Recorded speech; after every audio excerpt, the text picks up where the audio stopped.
Hello! Welcome in for our next episode of Exodus.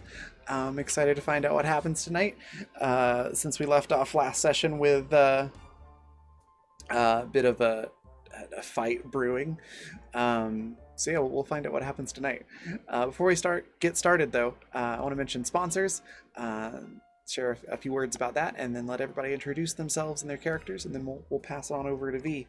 So let me get the sponsor messages here in chat.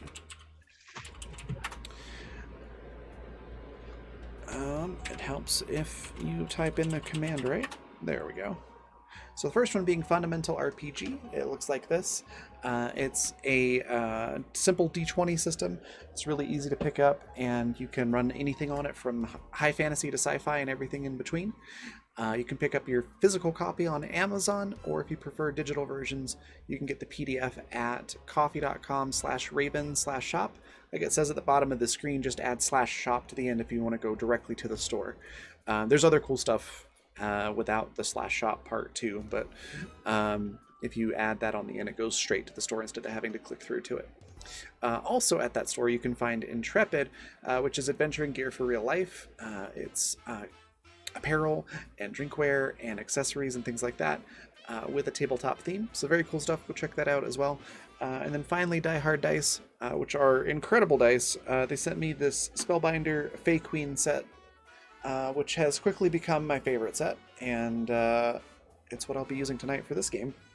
You can pick up your own set at dieharddice.com, and if you use the code BlackFeatherJune, all one word, capital B, capital J, you can get 10% off of your order. And then finally, if you want to catch up on this show or any others on the channel, you can do so at the Fantasy Network at watch.thefantasy.network. All that out of the way, character and player introduction, starting with the top left as always, which is me for this one.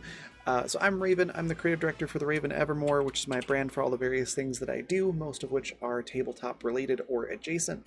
My link tree is in chat, which is just linktr.ee/theraven, like it's spelled below my face. And then I play Niklaus Sebastian Adama, who is a very arrogant, smarmy doctor villain, essentially. I'm a villain, just not the villain of the show. The interesting thing about Niklaus is that he experimented with Kane, the substance that plays a big role in this campaign, and ended up with a Dr. Jekyll and Mr. Hyde type situation. So there's Nick, who is who I described, but then he's got this Mr. Hyde side as well, which is sort of like a Joker-esque sort of villain who likes to have fun and be chaotic and is typically kind of violent. So yeah, I essentially play two villains in this game, and it's a lot of fun. That's me and my character, and we'll hop down to Bodalia Art. Tell us a little bit about Bambi and yourself. Hey, I'm Bodalia. I am what am I again? I'm an artist, guys. Sorry, it's been a day. Good. What do I play Baby Darling, the starlit harlot of Exodus, who has kind of been like a people pleaser for the majority of her life, and she's just now kind of standing up for herself, and so I'm interested to see where we go with that. I guess this would be a great time to put my link in the chat, and that's it. That's right. I said all the things. Yes. Next, we've got Rowan. Tell us a little bit about Pepper Ann and yourself. Hi, I'm Rowan North. I'm also an artist, a freelance illustrator, and I do freelance art education as well. You can find my stuff at rowannorthillustrations.org. To see upcoming events, which I don't have any because we're still in recovery mode after the past year. But even so, if you ever did want to see events, and if there ever were events, it'd be there. I play Pepper Ann McGillicuddy, and she is a few fries short of a Happy Meal. between her childhood trauma and dealing with, her brain slowly being poisoned by the chemicals and things in Exodus, and just being in a survival mode. She's something else. Sometimes she's more aware than other times she's batshit. But yeah, and she has 2 dogs, and clearly the dogs are what matter the most. Forget the person. Valid. All right, and then don't have Riley with us tonight, who normally plays Sid, but she's awesome. You should go check out her Twitter at Arielle Knits, just like it says there on the right below that window. And then, V, tell us about yourself and this really cool setting that you've put together for us, and take it away. Hi, I'm Vanessa. I am primarily a traditional artist. I work in watercolor and pencil sketch, as well as digital art. And if you'd like to take a look at any of my stuff, you can certainly do so. I have an art Twitter, which is at Pepero Draws, and that's Pepero like the candy. And in chat there, I will pop the link to my most recent tweet.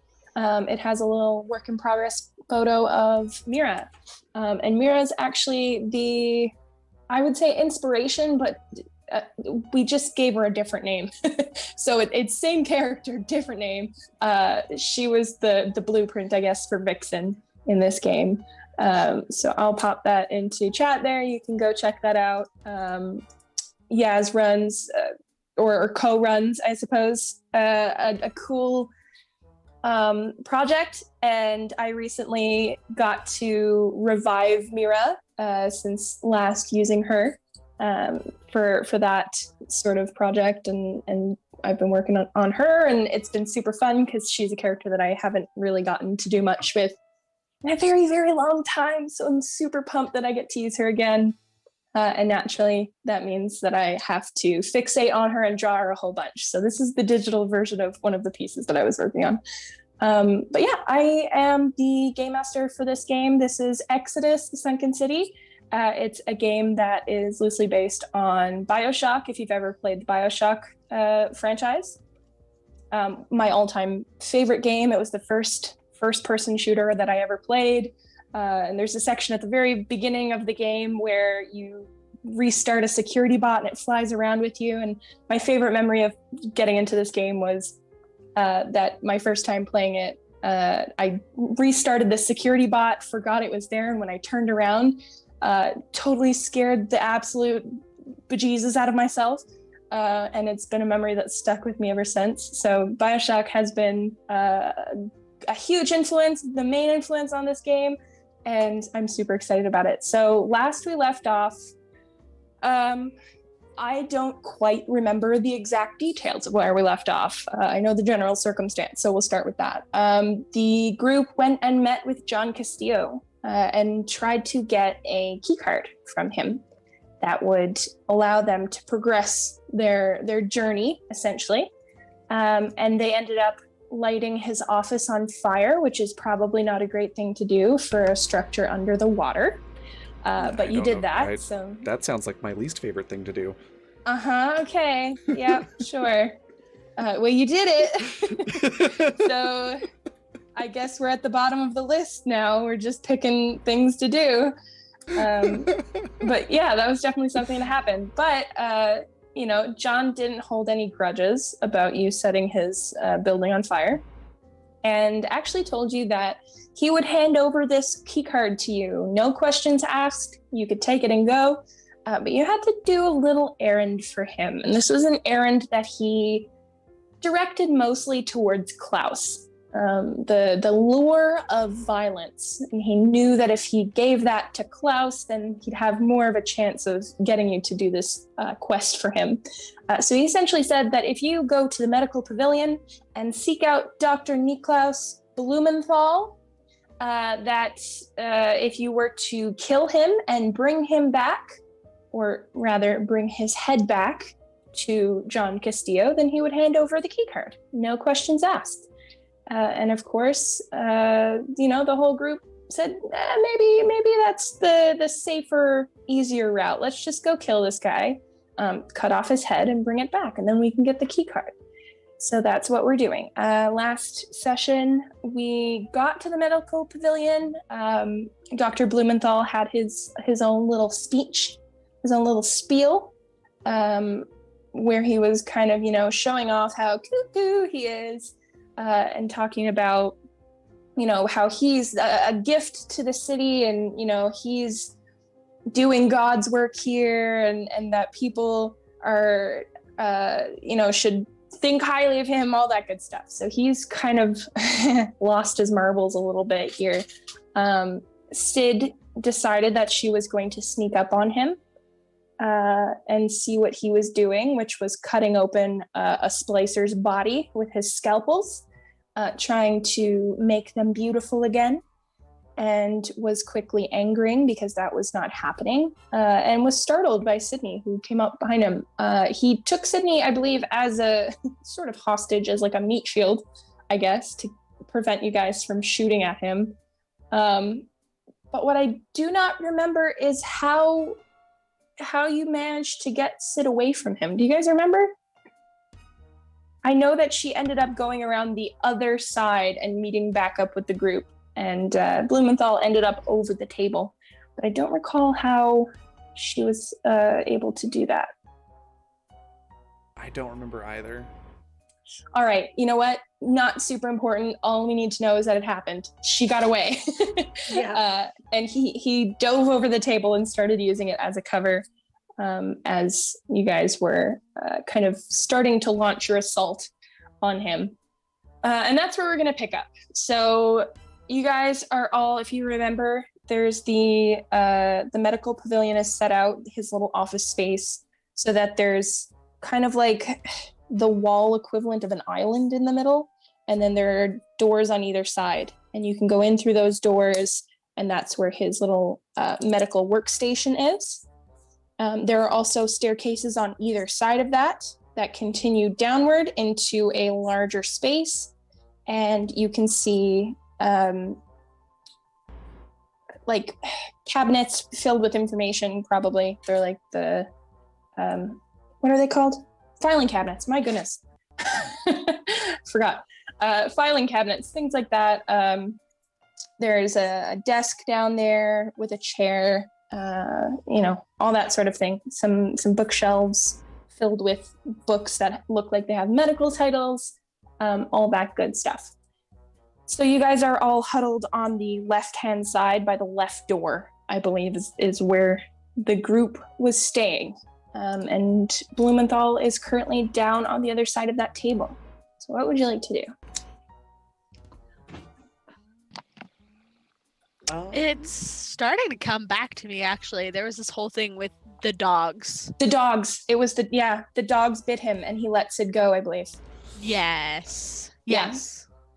Didn't one of the dogs start to drag like a splicer body down the stairs? Yeah, no, so Blumenthal jumped over the table, Mm-hmm. and he was using the body that was on the table basically as a meat shield, Mm-hmm. and one of the dogs literally dragged it away from him. Right.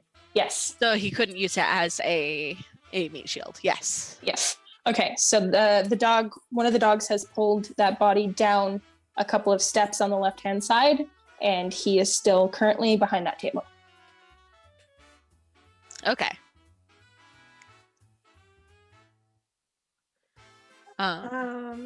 Sorry, go on. No, I've got nothing. Bambi had tried to enthrall him, and he had broken out of the enthralling. Yes. So she is gearing up. She was pretty close to him when he backed off. I think she took a couple steps back, and she's going to strike him. Okay. So are you moving around the table? Because he's down behind that structure now. Yes. Where the body was there. So are you moving around the table to strike at him? Yes. Okay. So you are able to do so. There's nothing stopping you. Are you using your microphone? Yes, I am using my microphone, and I had a dice over here. I see it. It's way over there. I'll just use roll 20 real quick.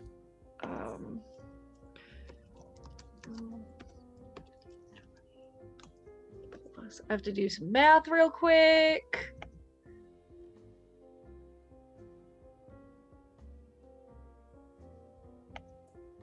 Bambi's microphone is OP. 34 for accuracy. 34 to accuracy. All right. Let me see. 27. So yeah, you hit. You can go ahead and roll for damage.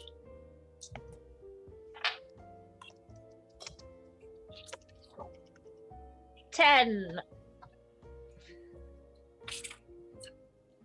I did have a sheet here with all the stats on it. No, I can't find it. Found it. Okay. Okay. Perfect. So we've got Bambi. And that's Bambi's turn.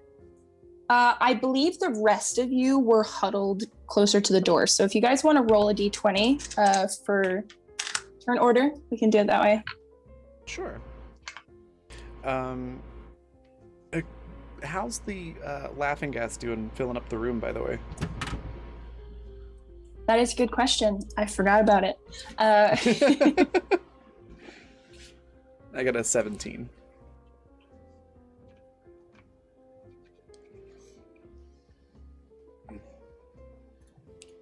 Okay, hold on now. Let me just write everybody's name down.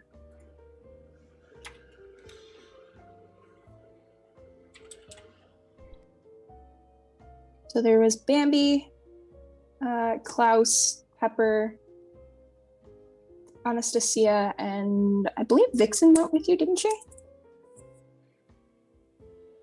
Yes. I think so, yes. All right. So what about the rest of you? What did you get?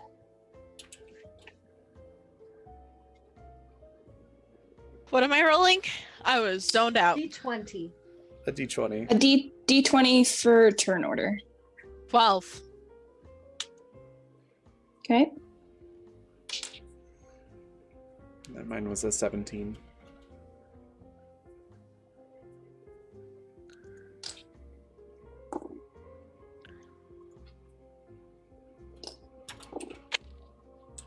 Oh my goodness, this dice is not rolling well. Yaz, what about you for Bambi? Never mind. You literally just told me what. 13. Okay, so Bambi, Klaus, Anastasia, then Pepper, Vixen, and then Blumenthal is last because I rolled a 3. Of course I did.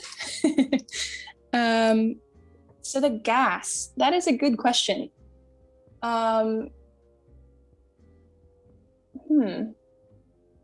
This area is smaller, like the area at the top of the stairs, and it's closed off compared to the downstairs area.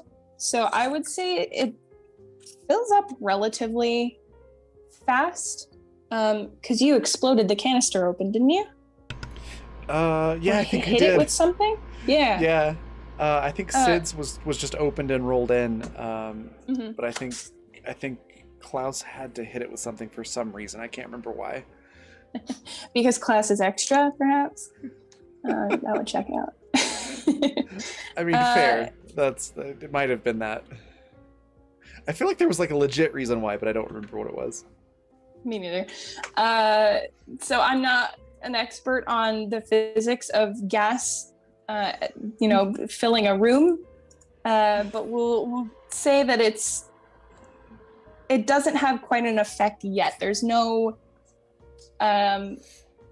noticeable difference as of yet. However, Blumenthal is substantially lower to the ground than the rest of you. So, given that is what it is, it'll probably start to get to him very shortly if he stays in that position. Okay. All right. So, Klaus, that's your go now. Oh, good. Can I see any part of this doctor? That's a good question. Hold on one second. Yeah, so this table is like a larger metal table.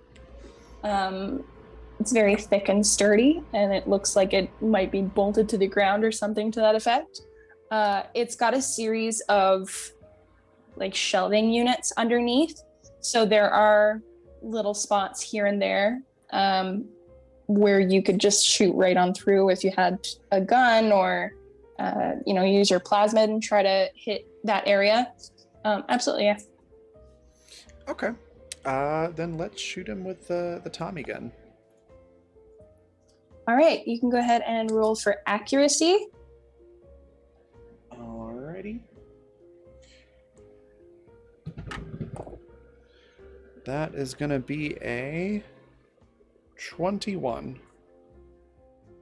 Let me see. Add elementals. No. So he sees you raise your gun, and is able to kind of dive over to the other side. So now he's a little bit visible through the right-hand side of the table. He's poking out. He's kind of exposed himself a little bit there, but he is successfully able to move out of those bullets trajectories when you're raising up your gun, because he sees you through one of those little slots in the shelving units. So he jumps out of the way. Pepper, what about you? So the dogs are still kind of focusing him a bit. Like one, I think, is still trying to drag. I think you were right about him like trying to drag it in like the way of the door or way of the stairs. I believe it. Yeah, I think it was partially down the left-hand staircase. Right. Because there's only, I would say, maybe 4 or 5 steps down to the next landing. Right. So the dog was down that way. Yeah, to avoid, like, to trip him up or make it harder for him to navigate that way. So they have a way. And since Pepper herself is in their head, there's very little she can do aside from having the dogs fight. So I think it was Hearn who had the body. Is he in like the doorway now? And how long would it take him to get back? Is that a move in action? Like, yeah. So I think when we left off last, Hearn was still down on those stairs. So the dog would have to move up back towards the door and then in behind that table, in that little space as well. So yeah, I would say if you want the dog to move back up for this turn, then you can attack with the other dog. And then next turn you'd have both the dogs. Yeah, that's what I'm thinking. So I will attack with Artemis then. Okay. And she's going to do a little nom nom noms. If my dice will not fall off the table. Okay. So that's strength, I believe. Strength. Okay. All right. That's 18 plus 9. So 27. Is that enough? No, it is not. I rolled Holy exceptionally. shit. Yeah, I rolled exceptionally well for Blumenthal this round. Hot fucking damn. Okay. Yeah, I rolled a 31 for him for this one. So Artemis kind of goes in to clamp her teeth down a second time, where Hearn had dragged off the body, and Blumenthal, he's on high alert now that he's dodging bullets and, expecting you guys to throw everything that you have at him. So when he looks over, he sees that Artemis is getting ready to spring, and he brings his boot up. And as Artemis springs forward, he uses his boot to get her square in the front of the chest, and kind of like knock her to the side so that she isn't able to get a grip on him. Yeah, okay. So then Anastasia is next. She is going to move around to the other side. So everybody's kind of grouped up to the left-hand door. She's going to leave behind the group there and move over to the right-hand side where Sydney came in when she got away from the doctor. And she's going to hang out in that doorway. Now, because Blumenthal is still hanging out on the right-hand side, she does have line of sight, and she is going to try to shoot him from where she is. So, Anastasia, what is her accuracy? Let us see. Ooh, damn, she has a really good accuracy. Okay, and then Blumenthal. Oh, not a chance. So she is able to hit. And she does 5 points of damage. All right, and that's her turn. So next is Vixen. Vixen brought along her shotgun. I think what she's going to do is, because Anastasia is over on that other side and already has line of sight. Klaus, would you say that you've moved in from the door to try and use your Tommy gun? Or are you still hanging back? Where are you situated? No, I'm still hanging out in the doorway. In the doorway? Okay. Klaus is pretty much of the opinion, like, I've got a gun, so I have no reason to get up close, nor get in there with all that gas, so I'm just going to hang back here and wait this guy out. That is a good point, yes. Vixen, yeah, she's kind of hanging back in this little group as well. She's got a shotgun. If you guys are kind of hanging out there, I think she'll probably move over with Anastasia then. I think that's probably the best way to do it. Split up and kind of hit him for both sides, if that's possible to do. So she's going to do that. She's going to follow Anastasia over, kind of nudge her out of the side, hold up her shotgun and try to get him. But he is focused now. He's seen where Anastasia is shooting from. So he's looking. Jesus, of course, Vixen. Why wouldn't I roll a 3 for Vixen?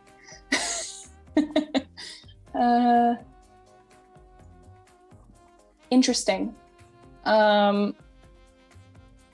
Interesting for me, not for you guys. 24.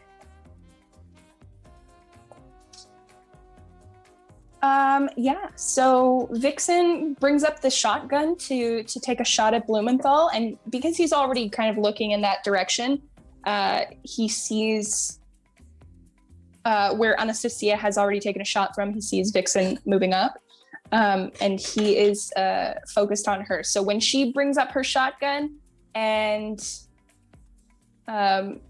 aims at him, he sees it coming. He's able to move, not completely out of the way. He is going to take half damage though, because he wasn't able to completely move his body out of the way. This does, by consequence, move him slightly closer to the dog.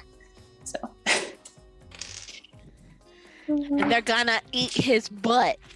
Yeah. So that's another 5 points of damage. Yeah.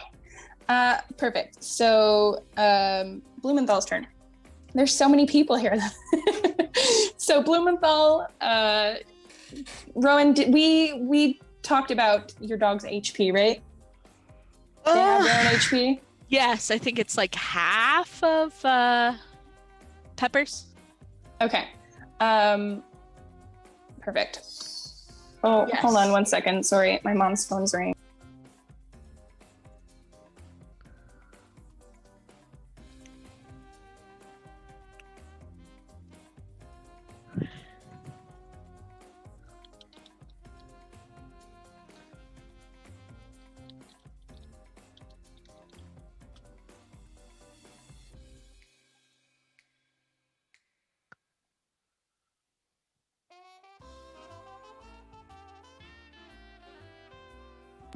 Okay, sorry about that. I had to run my mom's phone upstairs.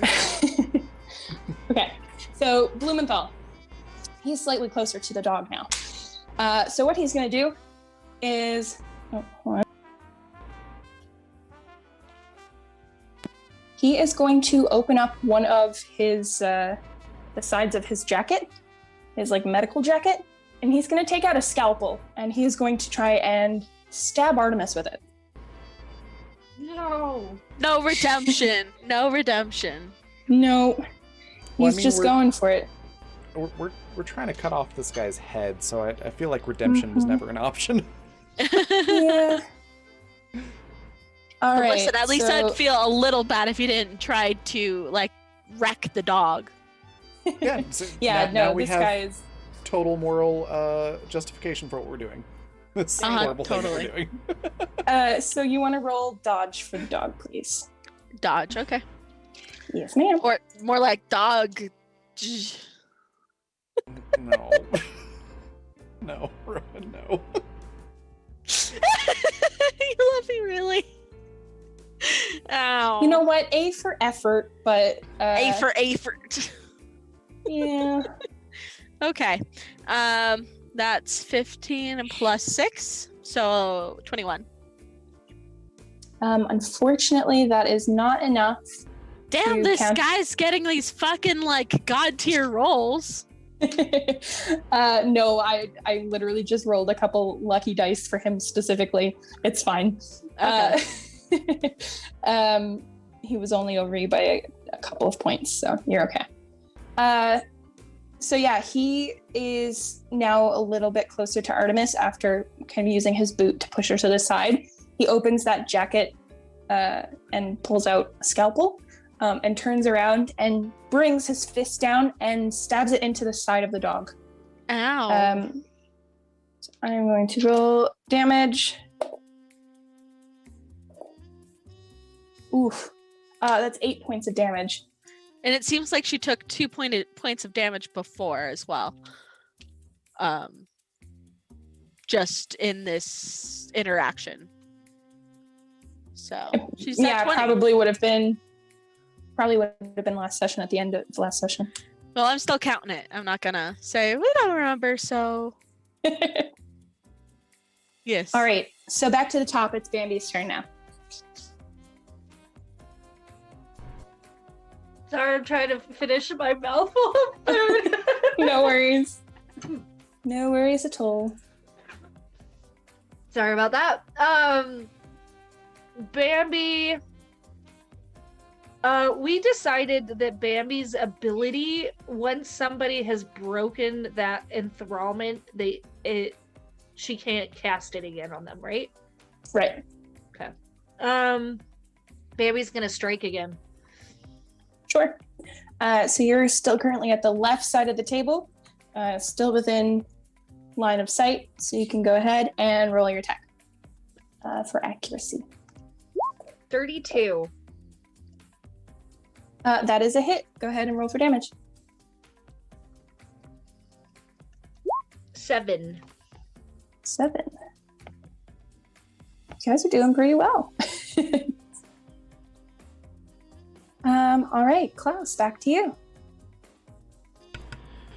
All right, so you said I can still see him through another gap in the table, yeah?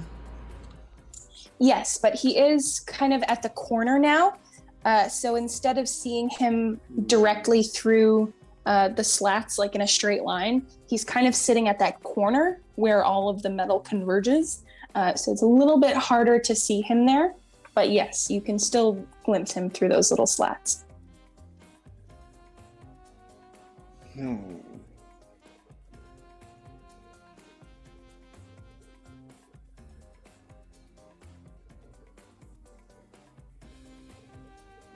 Trying to think of what would be most useful. I think I'm actually going to take the fancy cane that I haven't used in ages, and try to shoot a smoke bomb at the table to make it harder for Blumenthal to see anything. But since there are dogs attacking him that don't rely as much on sight as they do on smell, they might help the dogs out a little bit. Now that's a thought. Sure. You can absolutely do so. I can't remember if there was a roll attached to that. I can't remember what we decided on for that one. You? Normally it's just like shooting it at the ground, so I don't think we ever did that before. But okay, then don't worry about it. Okay. Don't worry about it. Yeah, I could see an throwing accuracy it. roll for this one, but Well, see, my thought about that is that you're not. It's like basically an area of attack, right? You're not pinpointing. It's not a gunshot or anything like that. So just as long as it's in the general area, then it's still going to have the effect that you are looking for anyway. So yeah, I'm not gonna make you roll for it. Just go ahead and lob it out there. Cool. Yeah, Klaus will do that, and I am too out of it to come up with a witty one-liner for Klaus, but Klaus says something witty. Okay. And do you want to just go ahead and describe one more time what those pellets are like and what the effect is? Yeah, it's essentially like your classic trope smoke bomb. So the little pellet shoots out and it hits the ground or the table or whatever it ends up impacting, and then it just turns into this cloud of smoke that obscures vision in the immediate area for a short amount of time. All right, perfect. So yeah, you are able to successfully lob that into the general area where Blumenthal is sitting on the edge of the table, the corner there, and where Athena is as well. The only thing being that, of course, the dogs will still have perfect line of I wouldn't say line of sight, but line of smell, perhaps. They know where he is. Unfortunately, this is going to make it a little bit more difficult for people to shoot into the mist. If you're not concerned about shooting the dogs, then by all means, go right ahead. But it might cause a little bit of harm depending on how you roll. So just be mindful of that. So yeah, if you shoot the dogs, you're not my friend anymore. He's never your friend in the first place. And just well, you're especially not my friend. I'm so hurt. You're double not my friend. You're double not my friend. Oh no, how will I live with myself? You're not even my friend of me no more. Oh, well, that's just rude. No. So don't shoot the dog. And then it's fine. Oh my goodness. Okay. We are all so tired. It's a wonky day. It truly is. It is. All right. So, as you guys are, I assume, having this discussion amongst yourselves out loud, absolutely. You can hear Blumenthal start to laugh from where he is behind the table. And you can hear it. You don't see it because the smoke is filling the space pretty quickly. But you just see a scalpel kind of whiz by this cloud of smoke, and it embeds itself in the wall in between the two doors, and it's just sticking out of the wall and kind of wibbling a little bit as he's laughing. That's not what they meant by cutting remark. Meanwhile, Pepper's can do a witty one-liner. Can Pepper take it? Can Pepper take it out of the wall? Can Pepper pull a Sid? Sure. Okay. And she's like, I'm dead. She hands it to Klaus. Oh my god. But we don't want Klaus to have any more sharp objects, you guys. Give him all the sharp objects. But he's good with them. Pepper doesn't know what to do with them. What do with it, or him. Oh my goodness. I mean, you're not wrong. You're not wrong. Oh my god. Klaus takes it and looks at it and says, ooh, a Shankman's. These are nice. Forgot about that.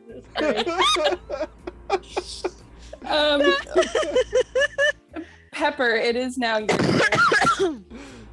All right. Well, so Hearn is. So you said they're kind of blind because you got the cloud of smoke, but the dogs should be able to still smell good, right?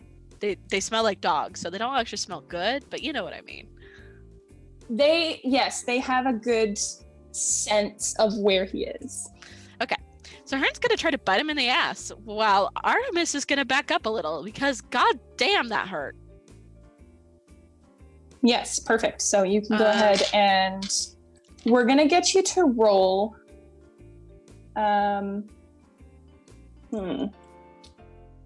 What can we roll that's gonna take into account that you're using an extra sense and not your vision? Skillfulness?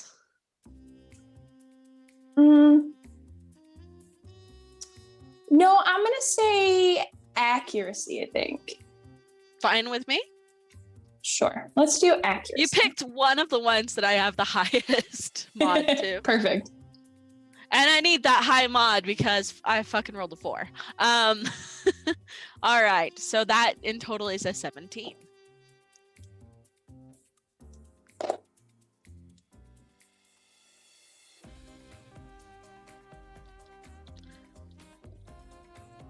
Yep. Okay, so the dog is able to jump forward using their senses to hone in on where Blumenthal is still crouched down. He's still laughing, so he doesn't really hear any movement until the dog is kind of leaping straight into his business. So yeah, you can go ahead and roll for damage, and you can describe, if you'd like, how Hearn attacks. Well, I mean, between the dogs and Pepper, like, there is this interconnectedness, right? So Pepper feels when Artemis is stabbed and physically reacts, but Hearn is also aware that she is hurt. So she backs off and he goes in, and he is aiming for that meaty thigh flesh right under the bum, you know? Mm-hmm. Where it's nice and meaty and just make things extraordinarily uncomfortable. And there's tendons there too. If you can pull those out, you're gold. Anyways, that's graphic, but this is, of course, Exodus. So yeah, I'm gonna roll. Yeah, I for think we passed that point damage. a long time ago. Seriously. With all my descriptions of weird Exodus creatures. And I cannot recall what I rolled for their damage. Because I know for the hunting rifle, it's 3d6 now, but that's not the case for them. Is it a d8?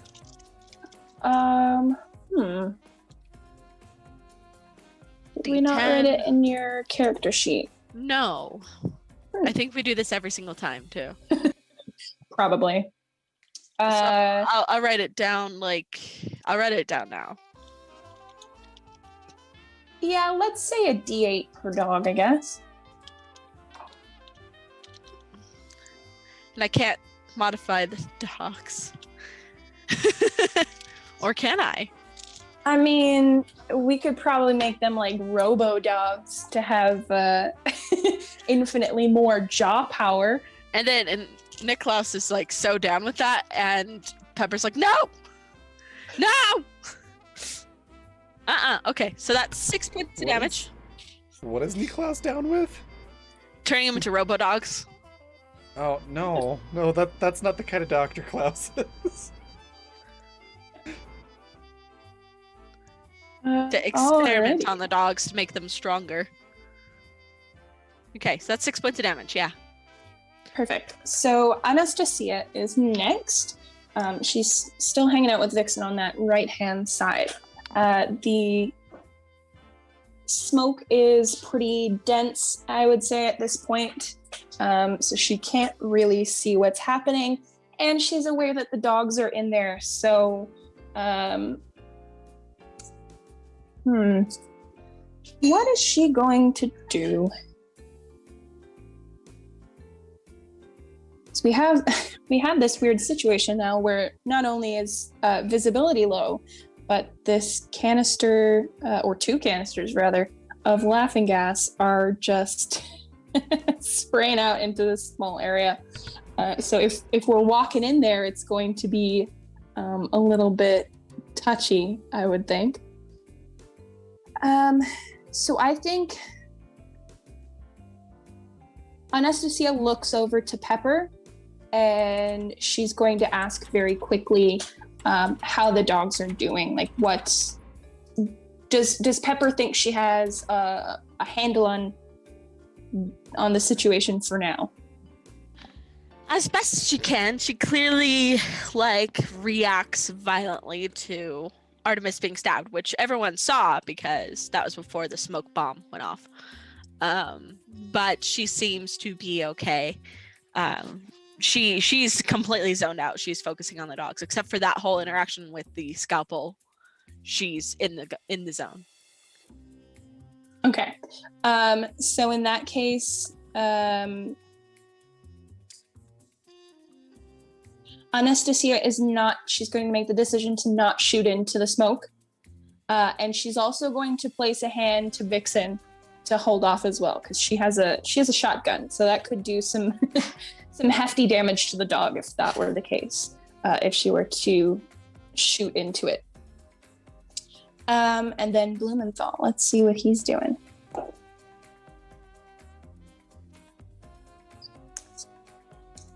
So would you give me a strength roll for your doggo, please? Yes, ma'am. I will do that. Which doggo, by the way, out of curiosity? The one that is biting. That's We're gonna her. see. Yeah. Okay. We're gonna Wow. see if. What is it? I got an 18, and you said strength, right? Mm-hmm. 18 plus 9, so that's 27.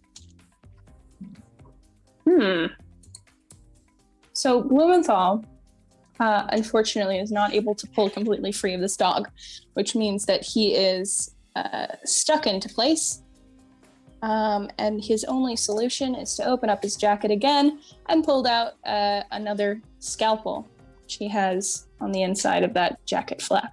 And he's going to try and do the same thing to Hearn as Artemis, and trying to get the dog to back up off of him.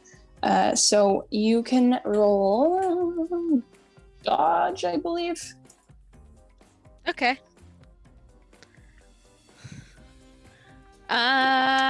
For dodge, that is a 14. Including your Yes. modifiers? I got an 8 plus 6, so. Okay. I rolled only slightly better than you. So No, well, do we have any advantages or? Let's see. I have plenty you of currently advantages. have 2 disadvantages, 2 advantages, and 1 crit. 2 disadvantages? Who hates me? No, I think that's what we had before you divvied them up. Yeah, Raven, you rolled for them. Yeah, that's what it was. Okay. Instead of the GM having advantages, we just got disadvantages. We all have 1. You just have 2 at the moment because of the way the rolls worked. Okay. But you also have 2 advantages at a crit. All right, then I'll use one of my advantages so that my dog doesn't get fucking skewered. God damn it. Okay, that's 16 plus... What was it again? 6. Okay. So that is 22. 22? Yes, that's better.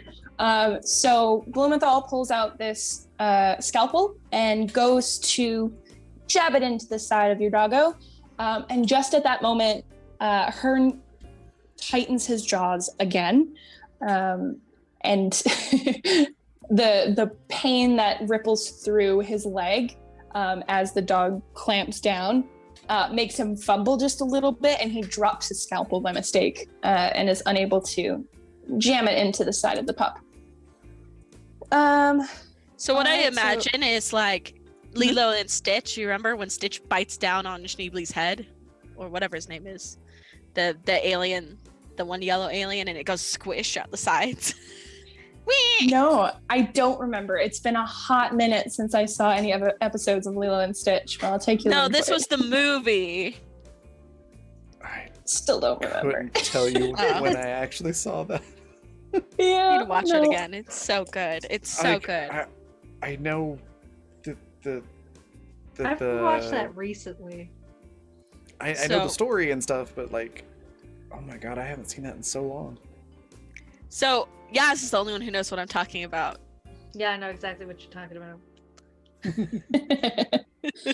Well, I'll take your word for it. I'll picture it in my mind. Yeah. So Blumenthal drops the scalpel. Back to the top, Bambi. Oh, Bambi. before we go on with Bambi, actually, because Blumenthal is still on the ground and he wasn't able to get up from the dog at that point, he is starting to feel the effects of the gas that is seeping around, and because he's still on a lower level than anybody else, it's finally starting to get to him. There are no considerable effects right at this very moment, but he is starting to feel it. So Bambi. But so with the smoke, does Bambi have a visual on him, or can she not see him from where she's at? The smoke is still present. Raven, did we ever discuss how many rounds that stays around? I want to say it was 2 because we talked about it being like just long enough for like Klaus to escape, essentially. Right.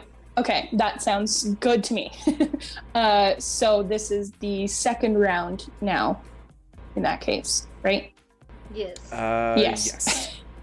Okay, so yeah, for Bambi, it's still thick enough that it's obscuring everything. Okay, so Bambi would need to locate him, I guess. So she's going to crouch down, kind of like see if she can get a better vantage point through the gas, and if she can't, I don't know. I guess she's gonna go searching for him.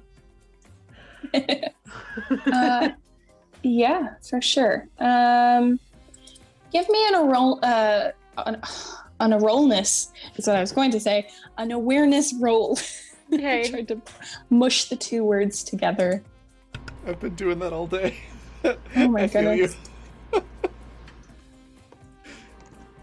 21. 21.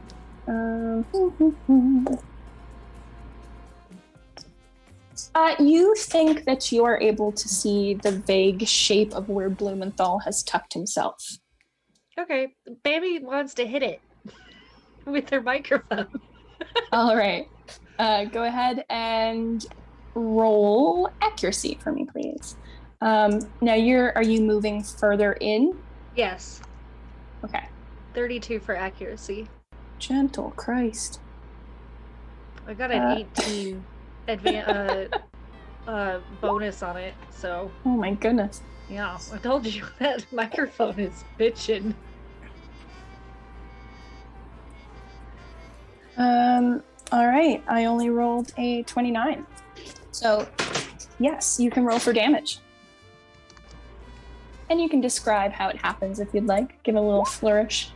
Bambi is kind of like searching around, and she kind of does like that whole like squinty, is that what I think it is? I'm pretty sure that's what I think it is. And she like gives it like 2 good swings to work up that momentum and strikes his form with it for 8 points of damage. Hot Bambi's damn! microphone is outrageous. Yeah. Like, what's in that? Fucking lead balls? Yes, What? absolutely. Does it help with the sound? Yeah, I don't think it works like a microphone anymore. Broke it a long time ago.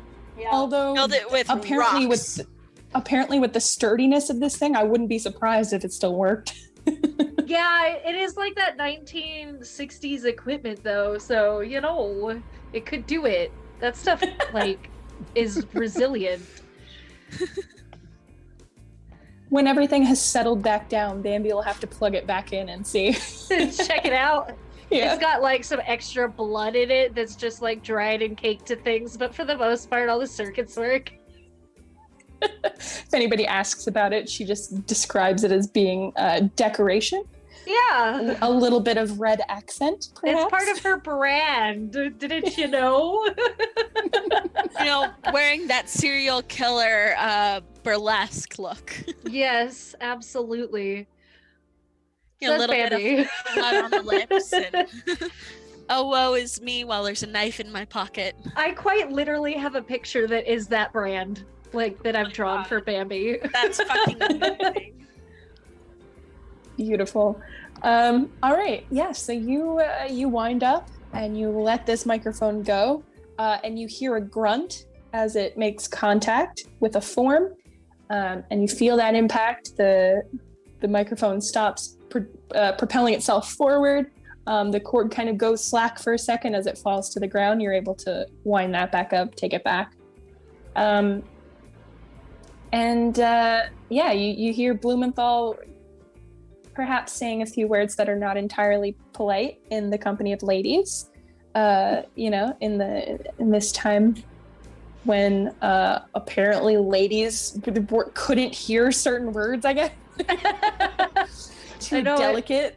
I know what Bambi does next. I'm a lady. I'm too fucking delicate. Right? If he survives till next round, I know what happens next. Okay. So then we are moving along to Klaus. All right, so smoke's still in the area, right? Because I've only really done one thing since I shot it off, so yeah. Yes. sense. So this is the second round. I would say it's very, very slowly starting to dissipate now. Okay, and there's 2 doors into this room, if I remember correctly, right? Mm-hmm. I think I want to use my Ice Blast Plasmid to ice over the door that I'm in front of, so that more of the gas stays in the room and it fills up faster. All right. So if I'm not mistaken, Bambi is in the room. Anya and Vixen are on the other side. So it's only you and Pepper that are stuck close to that door. So that's fine. You don't have to worry too much about other people. Yeah, so go ahead. You're going to use one of your plasmid slots, and because it's not an attack move, you won't have to roll accuracy or anything like that, but you can go ahead and describe how that happens. So Klaus just kind of gets bored because he can't shoot into the room, and decides to just make a door, or make a wall out of a door, and just holds up his hand and sort of moves it back and forth, like washing a window or something like that, except it's just ice that forms in the doorway, until it's all the way down to the bottom, and it's just sealed off. Perfect. Does he move over to the other side with Anastasia and Vixen, or? Yeah, he'll do that, and just yell out, "Cool off!" And then go over to the other doorway. Yeah. This poor guy doesn't have any movement. He's just stuck on a table with these dogs biting his ankles. It's okay. He'll be laughing about it soon. Oh, I have no doubt.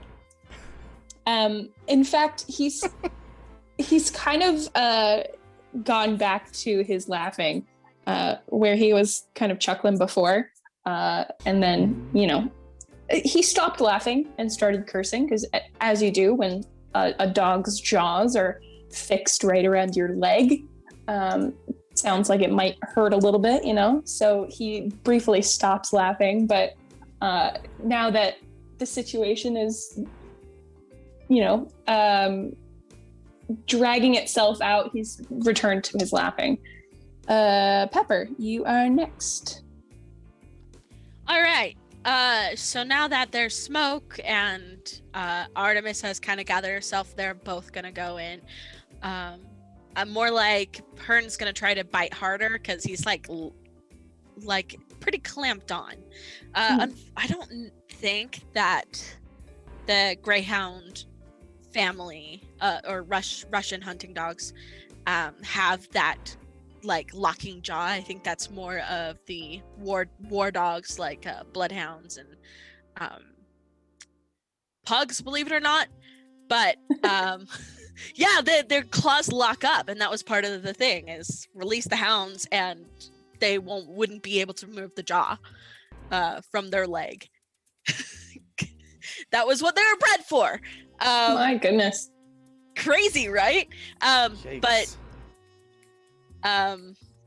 yeah, I don't think they've got locking jaws, but Hearn's pretty good in there in that leg.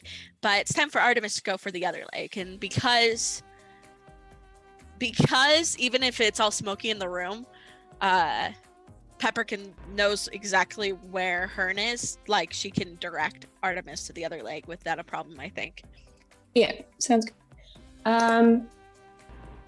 So in that case, let's do.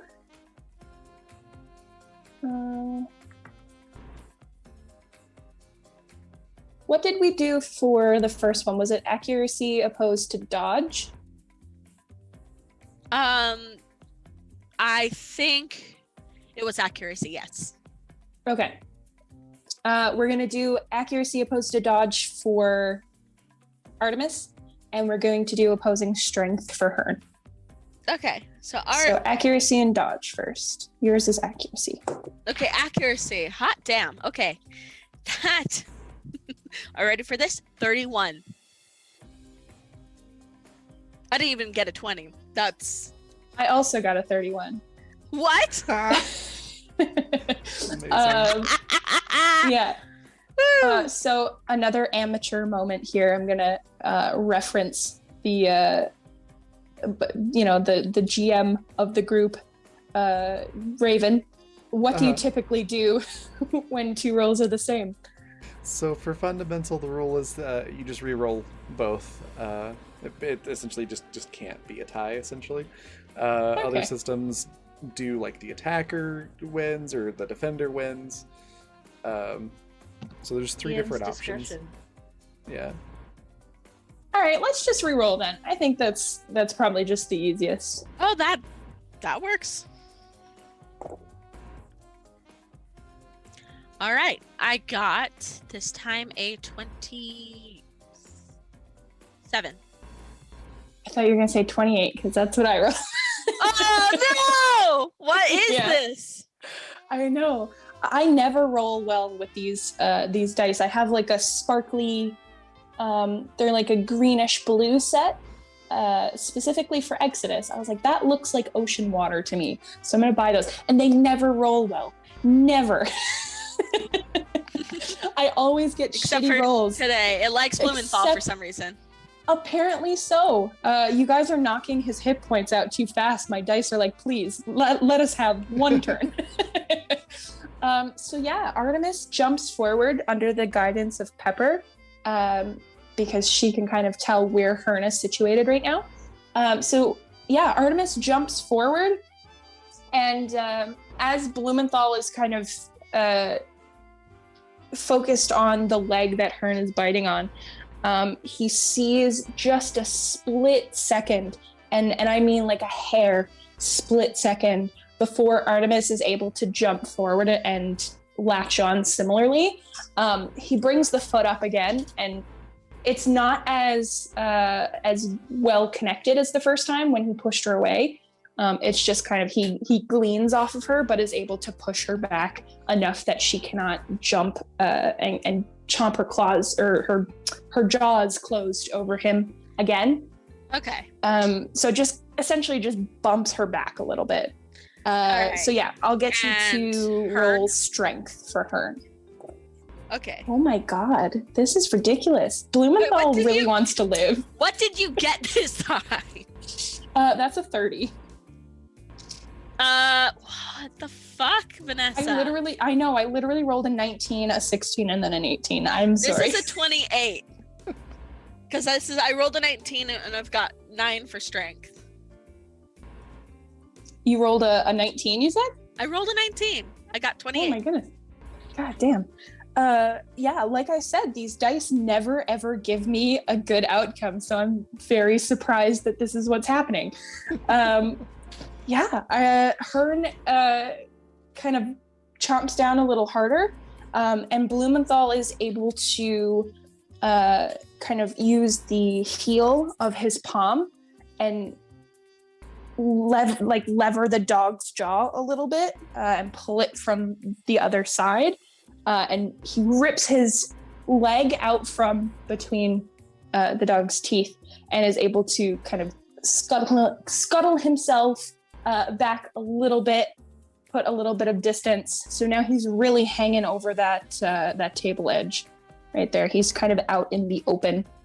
You guys don't see him yet because we are just coming down on this second round. So after everybody has finished this round, he will be visible again. We'll save that for his turn because he's still on the ground. He is still on the ground, sorry. So then Anastasia.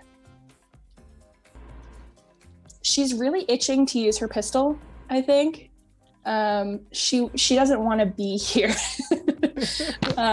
She has spent a lot of time here. Like, this is majorly where she would have worked, because she worked directly under Blumenthal, right?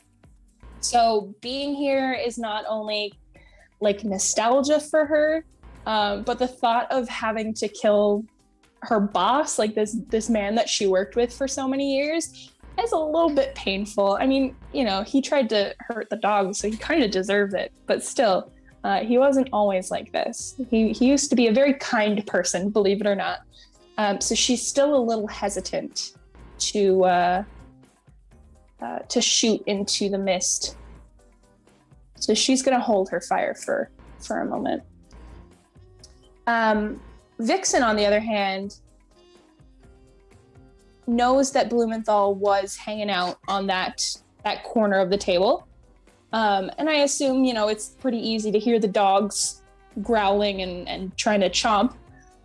So Vixen calls over to Pepper and asks, like, hey, can you give me a general sense as to if the dogs are too close to him for me to shoot?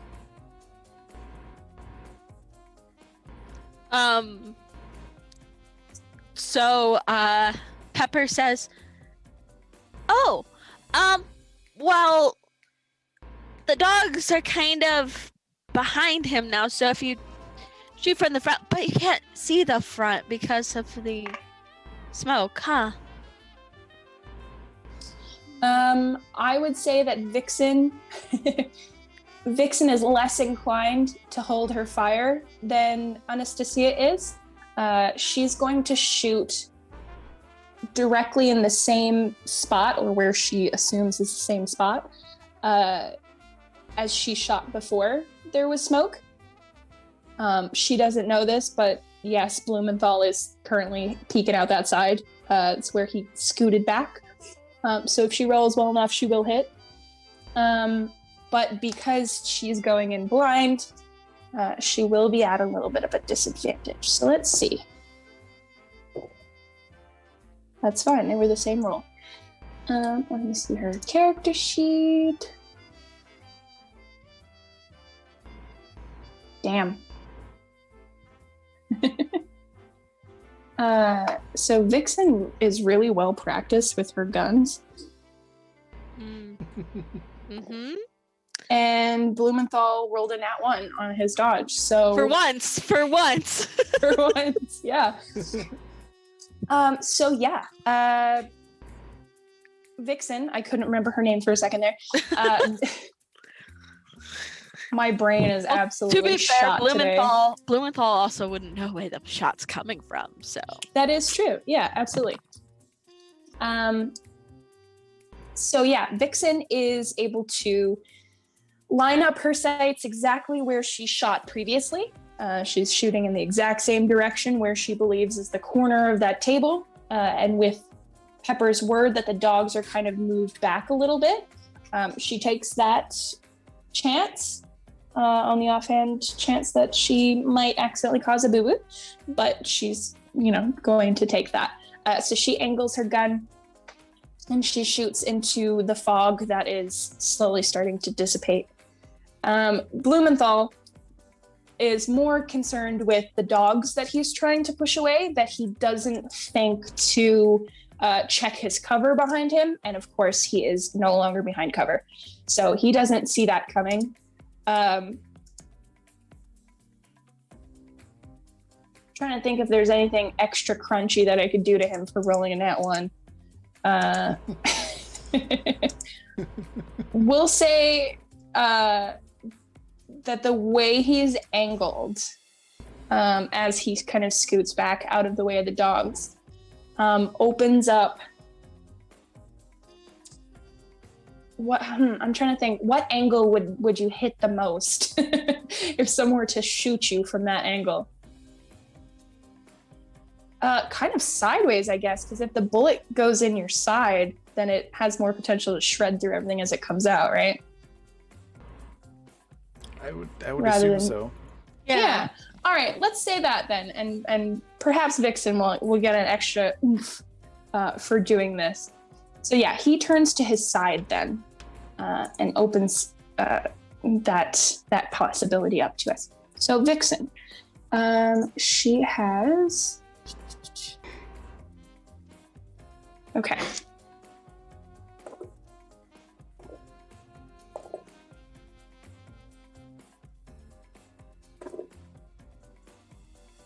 So on regular damage, on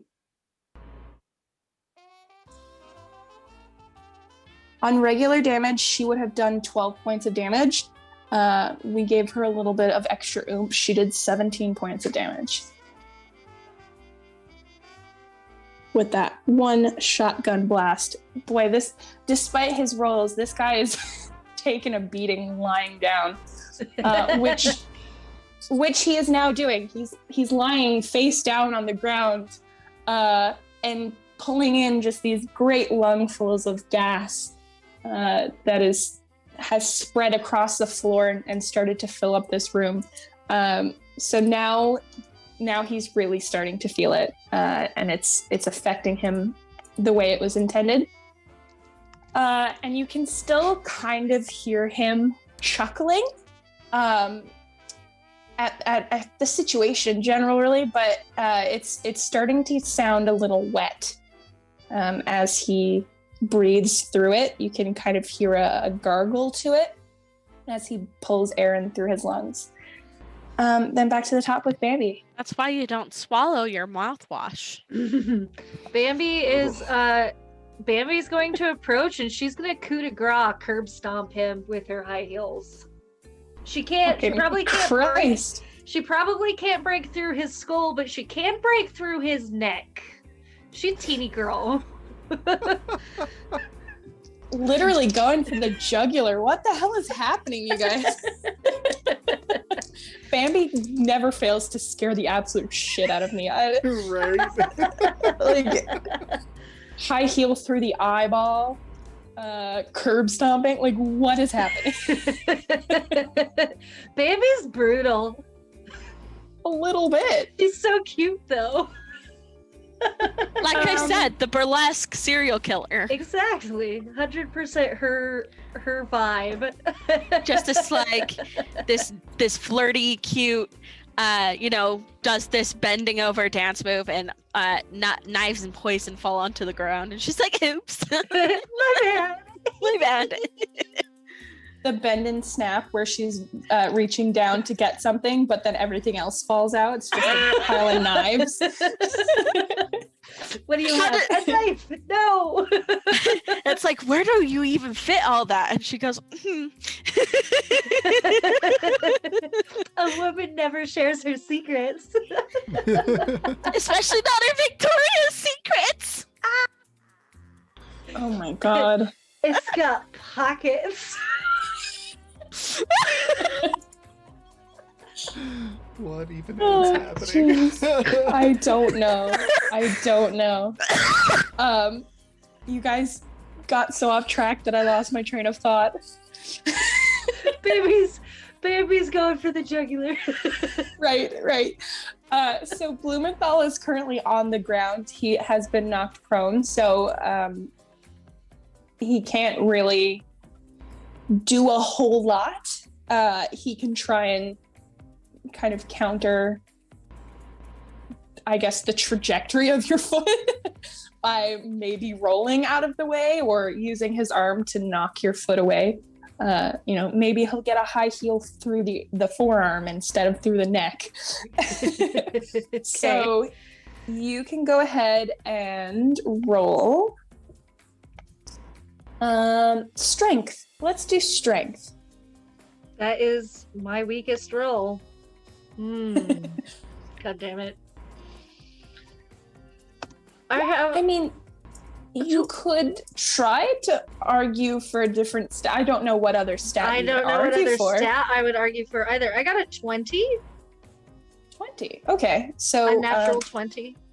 with a disadvantage because he's really biting the dust here. Let's see.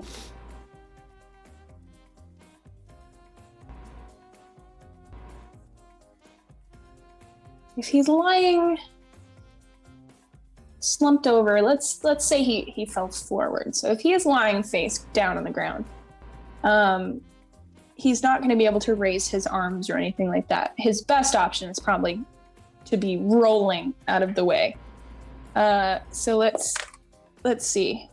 Oh, look at that, a 19. So you win. You Yeah. are able to get him. He's not able to roll out of the way in time. So you can go ahead and roll for damage. I think we assigned Bambi's high heels a damage dice, didn't we? I think we did. Let me see if I wrote it down properly. This is not the first time she's used her high No. heels. Dang it. I didn't take notes on that. I think it was like 2d4 or something like that. Like it wasn't like her microphone.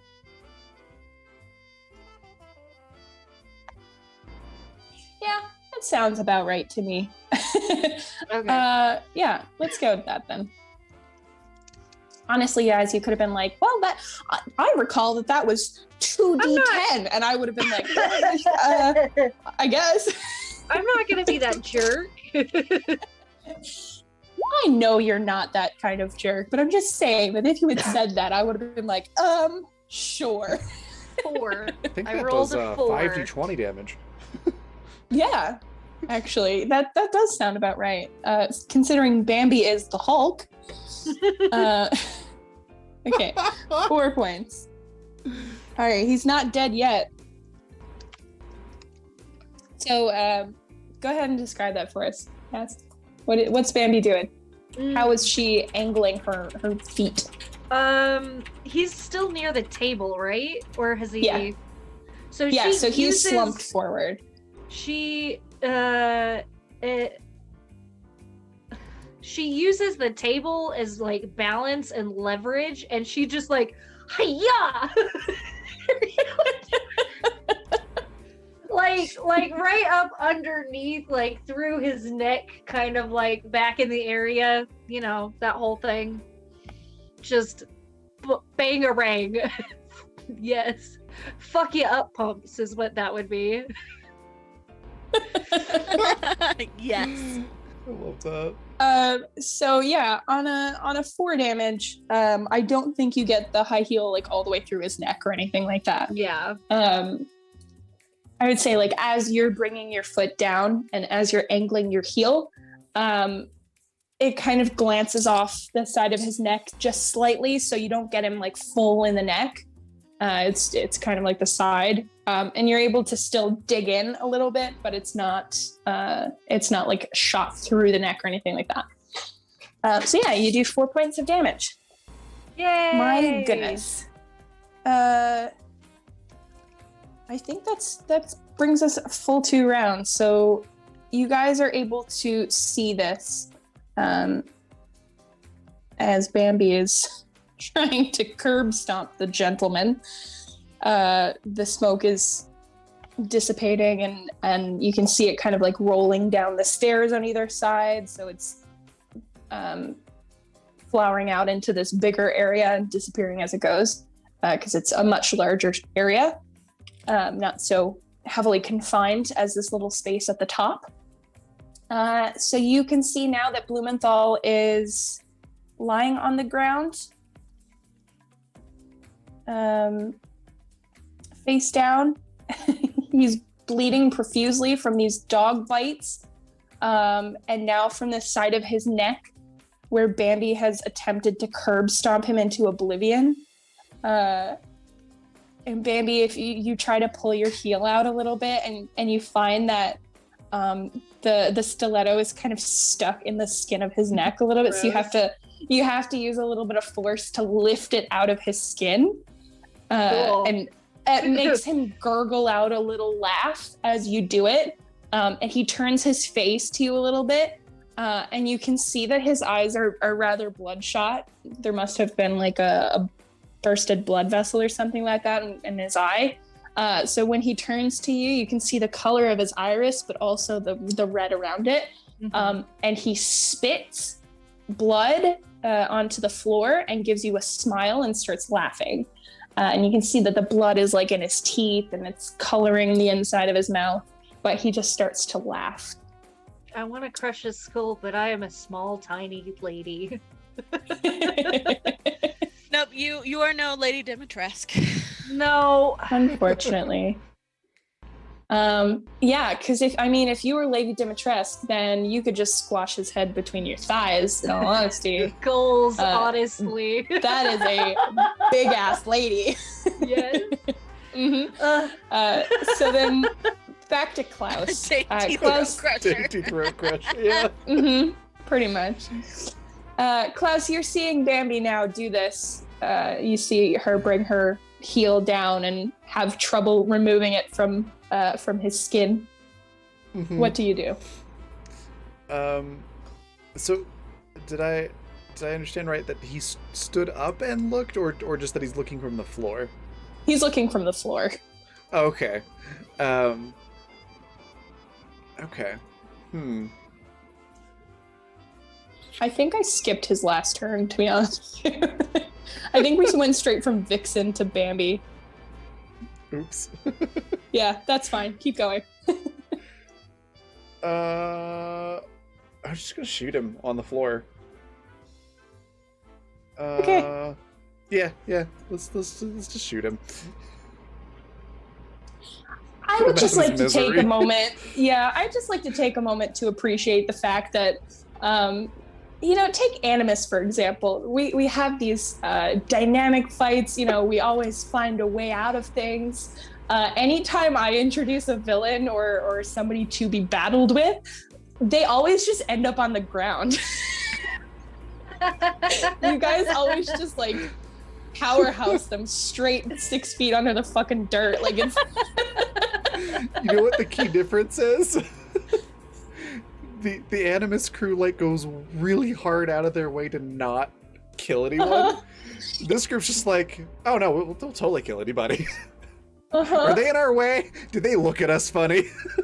Well, more than that, what's the point in trying to save their lives? They're all mindless monsters anyways. Death is mercy, so... Yeah, I mean, that's true. But they don't get the chance to defend themselves. They're just in the dirt. Well, fuck that. Wait, you want to my GM? God. No, you don't get to GM. We just beat up. Thank you. Perfect. I love it. Yeah. You got Happy Blumenthal over birthday there, to but like, me. I'm not mad yet. It's like, quiet down. You're quite mad. Oh my god. But yeah, I quite enjoy it, to be honest with you. I think it's hilarious.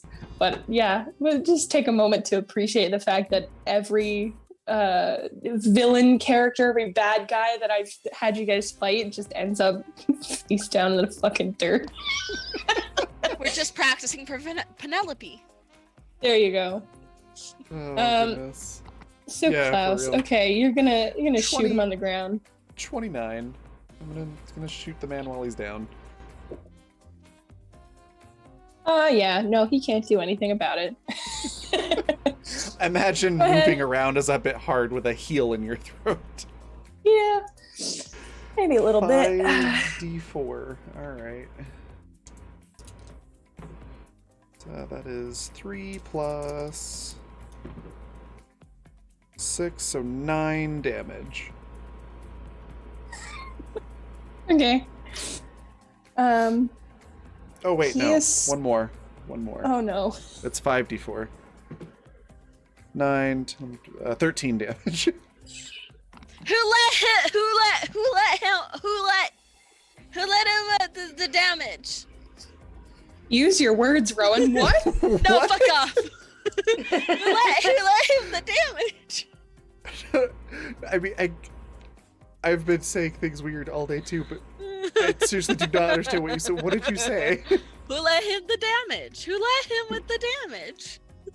Who let Klaus deal damage? Am I taking a stroke? Is that what's happening right now? Are you guys hearing what I'm hearing? I'm not hearing anything. Could you rephrase the statement? The damage on the Klaus is the two strongs. Gotcha. Okay. That is not at all what you said the first time. Who let that's him why the the- damage? Who let him that- have that much Oh. damage? That's Who why let the him the rephrase. damage? Okay, I get it. And I was like, are you talking about Klaus or Blumenthal? That was where my No. confusion was.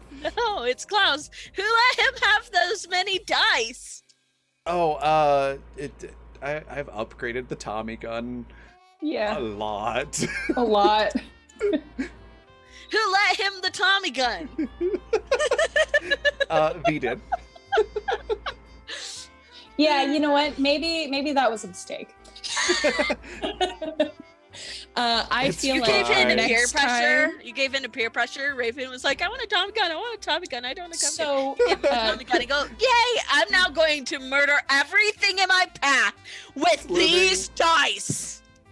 So I Living would- said damage goes off the charts when curb stomping with the dainty throat crusher. pretty much, yeah. So just as a little aside, just for anybody who doesn't know, this is my first time GMing a game. It's the first time that I've done anything like this. It's also a system that I created myself, so it is very janky and glitchy, but I love it very much. It's my brainchild, and I learned many lessons. As a GM, I have also learned the very, very valuable lesson that you should never be nice to your players. That is a lesson that I have now learned the hard way. Raven said, "Hey V, I want a Tommy gun. I think that would be really cool." And I said, "Oh, you know what? If you want that, I'm sure we can work it in. You know, you asked so nicely. I want to make you as happy as a player. You know, I want to be a good GM and let you enjoy yourself. Never again. Never fucking again. From I'm now nice on." to you all the time on Animus. I don't know what you're talking about. That is false. You stuck us full of paranoia, is what you do. So I would just like it on the record that my most valuable GM experience so far for this game has been: don't let your players have what they want, because they will break you, both mind, body, and soul. Just be mean to them, and they'll be fine. They'll figure it out. But yeah. As long as it's consensually being mean and it's still fun for everyone. Yes, of course. But yeah, no, I'm destroyed, body, mind, and soul. I can't do this anymore. And that was a very valuable lesson for me to learn as a GM. So I guess in the long run, thank you for teaching me something. To all of you, I do quite appreciate it. Kind of. Anyway, back to the game. Absolutely. Also, So with your yeah. with that little speech there, I do have to say, for your first time GMing and deciding to make a system your first time GMing, it's amazing. You're doing a really good job. Well, thank you. I very much appreciate it. Let's face it, my first one was way more of a mess, and that was Grim. So You did really Also, great with chat, Grim, though. Yes, I say I that all the cry. time. Lemming said, as a GM, there are far more enjoyable things to do to players than death. Yes. Oh yeah. If you mean enjoyable for the DM, then yes, because Raven always instills in us a sense of paranoia, no matter what the game. Yeah. It's all pain all the time. At least once a week, the whole Animus gang's like, we're gonna die. I'm like, I'm not going to kill you. That wouldn't be fun. I'm not gonna hurt Liam, smiley face. Like, come on. No, I'm not actually going to do that. I know. We had this discussion. My worries have been put to rest, at least on that front. I think the one we have to worry about first is Daisy. It's Okay. All right. Back pork chops. We're gone way off base here. Paranoia is good for players, but it just sucks that when you're on the paranoia side of that. So yeah, you with your 9 damage, you would have left him slightly alive. With your 13 damage, you don't. You use your Tommy gun and shoot into this poor excuse of a man who is lying on the ground. In fact, why don't you describe the action of doing so? Like, what's the setup here? How does it look to us? Oh, How would you like to murder this man? Murder's a strong word. He did throw a scalpel at us. There's that. And not just any scalpel, a Shankman scalpel. Aw, he threw a scalpel at you, so you put a whole bunch of bullets in his back. Amazing. Oh, the best love story ever. No, I think Klaus just kind of comes around the corner and is like, oh, you look like you're having a little bit of trouble there. And just goes, da-da-da-da-da-da-da, with the gun. There we go. As one does. The da-da-da-da-da. Right. But yeah, just go, there you go. Problem solved. He's dead. Now cut off his head. And with that, I think I have something sharp, don't I? I've got the bat with blades, and I don't think that's gonna work. You know what would work? A Shankman's scalpel, which is what Klaus is going to hand to Bambi. Handle first. Now, that being said, I know I just went into whole spiel about not being nice to your players. However, would you like to make an investigation roll to see if there are perhaps other supplies available to you so that you don't have to sit there and painstaking scalpel? Yeah, precisely. Any one of you can make a I'll roll a perception. investigation. Yeah.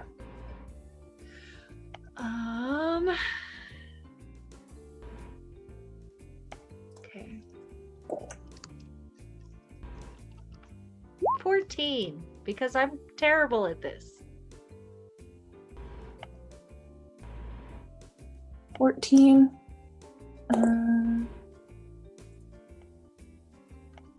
Vixen.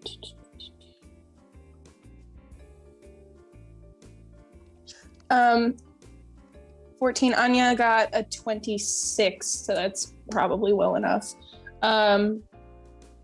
Yeah, you guys are able to look around the small space very quickly.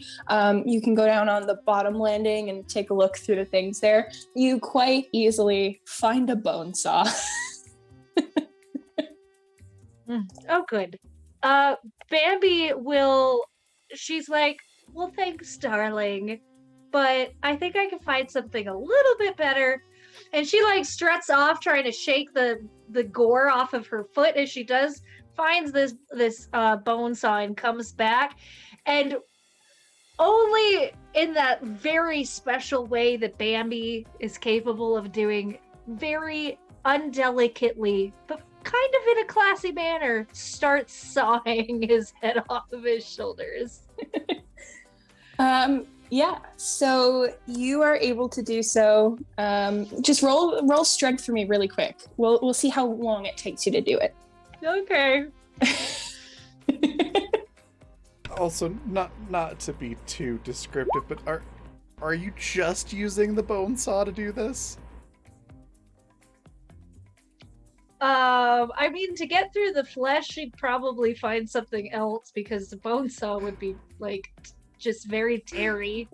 Yeah, okay. That's what I was asking. Like, there would be so much blood everywhere. Mhm. I mean, Bambi doesn't care about blood, so maybe she does just use the bone saw. She's just like yada yada yada yada, singing to herself. I got a 17, by the way. Okay. Oh So it's my not God. as quick work. Are you just using the bone saw? Yeah. Yeah. She Okay. Just gory. So it's not as quick as, someone with a little more arm strength, perhaps, would take to do it. But you make relatively quick work of it. And it is a very messy process. Let's not go into too much detail, but it does take you quite a while to saw through the flesh first, and then through the esophagus and the bones of the neck. But eventually you do get there. You've made quite the interesting pool at your feet. It kind of soaks into the bottom of your dress, giving you some nice accent to the hem in a way. And there is a loud and very wet thump as Blumenthal's head detaches completely from the rest of his body and rolls a little bit. And when the head rolls, it rolls one full revolution and then half and stops so that his face is angled upwards. And you can still see that he is smiling. There's still a smile that's plastered to his face. Creep. Yeah. So creepy. Mhm. And you can see. Sorry, go There we ahead. go. I was just gonna go on. Oh, I was just gonna say you can see where his blood vessels popped in his eyes. His eyes are reddened. Gross. But yeah, for the most part, he's still got that smiling expression on his face. So Bambi stands up and not because she needs to or really wants to, but like a habit reaction, she wipes her hands off on her dress and she looks down at herself. She looks at the head and she does like a little turn and a twist and she says, "Haha, I'm bringing Couture back to murder." Wait, Oh my God. when did couture? You don't use couture to spell murder. What? Bambi just does that like smile that slowly wilts away and doesn't explain it to Pepper. Klaus, by the way, has been watching Bambi like saw this head off and do all this stuff with just like hard eyes. Yeah, seriously, like. Anastasia, on the other hand, left the room before Bambi started God, to I saw off the head. imagine so. Yeah. So, meanwhile, if there's nothing being done with the rest of the body, I think the dogs are going to eat, but specifically Artemis first. Specifically because she's injured. Payback. No, well, what I'm imagining is eating these kind of able infested bodies, right? Helps them heal faster. That's what I have in my mind, anyways. Sure. But yeah, because we know that after all the eating of corpses that has happened, they're not normal dogs. They're a little bit stronger than normal dogs and smarter than normal dogs. Now, question. Yeah. Would any of you think to check the body? Like, Realistically. Bambi To wouldn't. search the body. Bambi doesn't give a flying fuck. No. Klaus. I think Klaus would look for weapons and Nick would look for other things. So between the two of them, yes. Yes, on that lab coat, especially if he kept pulling out these scalpels. How many did he have? Yeah, I think Klaus would go poking around. Okay, go ahead and roll investigation for me. All right. While he's doing this, he's just muttering and kind of talking to himself a little bit, and then loud enough for everyone to hear, just goes, "Boy, yeah, you have to feel bad for a fellow like this. It's hard to get ahead in this world." Okay, that one's pretty good. Thanks. You said investigation? Is that right? Investigation, yes, ma'am.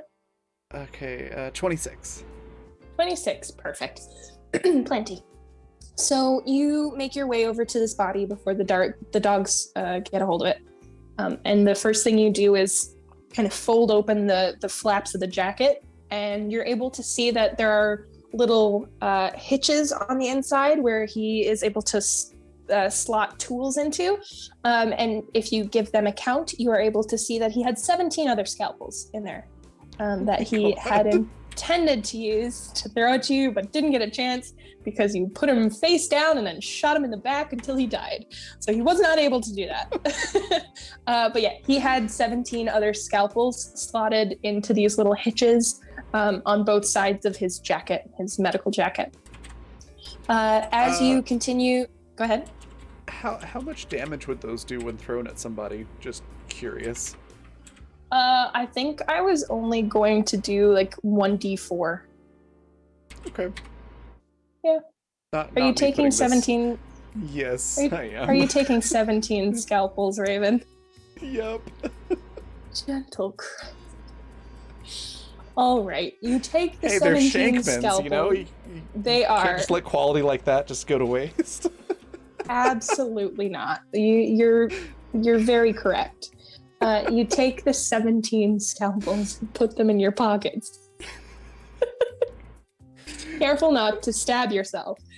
You Yeah. continue to search through this body, looking for any weapons. It seemed that for now, whatever he was planning to use was mainly scalpels. There are no other weapons on him at the moment. Whether there are weapons elsewhere or not, you don't know. But for him, just the metal. You continue to pat down his pockets and things like that for Nick to see if there's any other substances or trinkets or anything like that on him. And you feel something small and round in one of his front leg pockets. Would you like to pull that out? Yeah. So you pull out a very, very tiny round locket. I don't know. Interesting.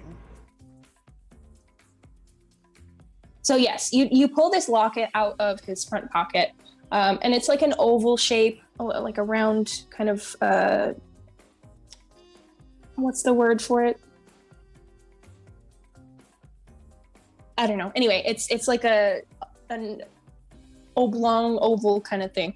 And the front of it is very detailed. It's got like a lot of small handmade details in the front. It's got like a vine pattern almost. Looks like vines and leaves and things like that around the outside of it. It's like a brassy kind of gold color. And when you Okay. pop it open, there's only one photo inside on one side of the locket. And it's got a woman's face in it. You don't recognize his face or anything like that, but it's got a woman. She's smiling. She's got light hair. It's a black and white photo, obviously, but she's got light hair and she's smiling and wearing a very nice dress, from what you can see at the top of her outfit. But yeah, that's what you find. Okay. Gonna put that in his pocket and investigate that more later. Sure. So you take that with you. It doesn't seem like he has anything else of value on his person. He was more concerned with his scalpels, I think, than anything else. of which he started 20.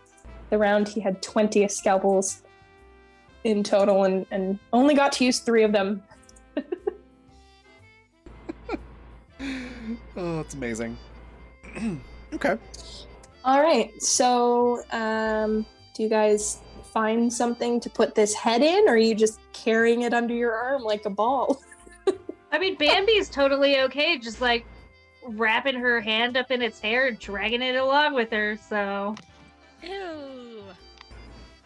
That's Pepper's so probably the only gross. one who's like, wait, no, if you do that, you're gonna make fuck, what's her name? My brain. Anastasia. Fuck. Okay, I'm good. You gotta make Anastasia upset. Here. And she pulls out like some bandages and claws that she has in her bag because she's kind of had to makeshift her own bandages and like probably wraps it around her hands when the explosion from the elephant gun's like really intense, to try not to scrape them up too bad, but and then she wraps the head in that. Here, besides, that smile is not a happy smile. Bambi just takes it back and she gives her a pat, pat, pat. She's like, whatever makes you feel better. No, I'm thinking about Anastasia.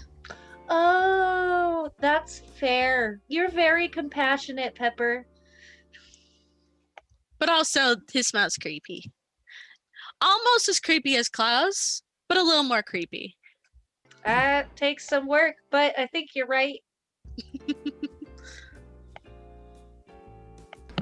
Klaus is just staring at Pepper, shaking his head. All right, so you guys are able Well, to wrap this up. If this makes you feel better, Klaus, your competition's dead, so... Competition? What competition? I don't know what you're talking about. Our creepiest smile? Craziest psychopath? No, I don't think that one came even close. Oh, if you say so. I do. All right, so you guys are able to wrap this head up with some bandages from Pepper's backpack. And you have to like get real up close and personal with this poor gentleman as you're wrapping the bandages around and around. And eventually you do cover up both the creepy smile and the weird eyes. So Bambi, do you just take it as it is like that when it's wrapped up in bandages? Yes. Okay. So you're able to kind of tuck that under your arm like you're, carrying a basketball or something. And you guys are able to leave the area. Fun You fact, feel yeah. human heads are much heavier than people think they are. Mm-hmm. I wouldn't doubt it. Yeah. It's probably more like carrying a bowling ball. Yeah. Mhm. Yeah, Anyways. no, I'm not at all surprised with that. And we take this head back. Yes. So you guys, We're gonna head once you- back to go see John. Oh boy! Yeah, you leave. I'm sorry, the we're small getting ahead of office. ourselves. Raven, with the head buns. Good lord. Oh my goodness gracious! You guys are able to leave the small medical pavilion. You feel the effects of the gas a little bit as you're leaving. It's not anywhere near as bad as Blumenthal, who was on the ground literally huffing this stuff. But it started to raise up in the air and fill the space. So you're feeling it a little tiny bit. And you're still making head puns in the chat. God love your heart. My goodness. You meet Anastasia out by the front of the medical pavilion. So like the main hub itself. She kind of walked ahead a little bit, put some space between everything once she knew that Bambi was going to start on sawing it off. So she didn't want anything to do with hearing it or anything like that. So she's right out there waiting for you guys to come out. So it's very easy to see her once you make your way out to the hub of the medical pavilion. And you are able to make your way back to this little offshoot of the entertainment district where John Castillo is holed up. Is there anything you'd like to discuss or talk about on the way back? Anything you'd like to look at, or are we going straight back?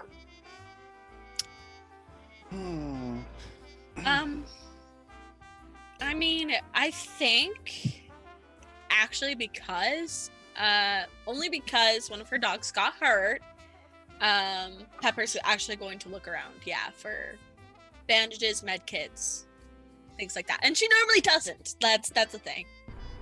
But she's actually looking this time. You do already have bandages and stuff, I believe. Did you want to use those? No, she forgets that she has them. Oh, okay. I know, you can go ahead. Convenient, but no, she forgets. Oh my gosh. She hasn't ever used them because she doesn't remember that she has them.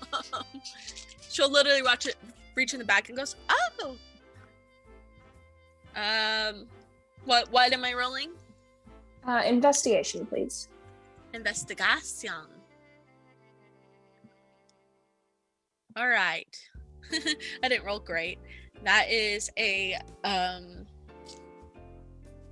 13. 13. You're not able to find much, unfortunately. What you do find, you find some snacks poked in like there's a section of brick, and one of the bricks is half loose and broken, and you can see that somebody stashed a little granola bar or something in there. Peanuts! But that's about it. And snacks replace one plasmid use. So that's good for you to use with your dogs, but nothing like a med kit or anything like that. What about everybody else? Are you guys good? Just heading back, or? Bambi is good heading back. She's going to keep an eye out for any more of her posters, though. Yeah, you can go ahead and roll investigation as well if you like. Yes, Raven. So Klaus is going to be bugging Anastasia with head puns, of course. But also, does Pepper ask Klaus for any bandages or medkits?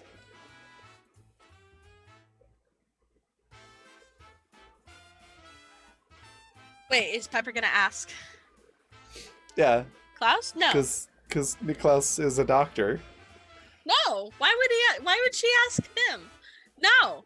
Instead, I bet what she does is she takes that coat after he's done looking through it, and just rips it up into bits and starts wrapping the dog's wounds up with that. Okay. Yeah. That works. Sure. No, she's not gonna ask Niklaus or Klaus for anything. What she thinks is they're murderous psychopaths. She's not gonna ask them for doctorly advice. I just meant for like bandages or something. No, fuck them. I mean, fair enough. Klaus is a little bit of a demon. I mean, almost literally. Yeah, a little bit. I mean, but he's in good company right now. You're not wrong. Okay, Bambi, what did you roll for investigation? I got a 24. 24. So yeah, as you guys move past these different areas back towards the atrium where the bathysphere station is, Bambi, you are able to spot one singular poster on the way back. And it's as you are getting into the bathysphere from the medical pavilion on the way back to the atrium, in that little kind of welcome area where people would get off the bathyspheres and head in, different things are posted on the walls there. And I would say that maybe one of Bambi's posters would be there advertising, one of her shows or an upcoming event or something like that at her lounge, and of which she was the face. So yeah. She takes that down and rolls it up and sticks it in her dress. Okay. All right. So you guys are able to make your way back to the I was going to say medical pavilion, but we just came from there. You're able to make it back to the entertainment district. And you take the well-worn route, the route that you've come and gone all this time. So there's not much in the way of any interruption getting there. Vixen kind of leads you around. You guys avoid, the stray noises or voices that come from down hallways and in different buildings and stuff. So you're able to get back with no issue. There's nobody stopping you from doing it. And you get back to John Castillo's building finally. Takes you some time, but you do get there. And there's the faint smell of smoke that fills the building. But the building itself is still standing. So it's there. And you make your way into this little section, kind of like that main plaza that was there.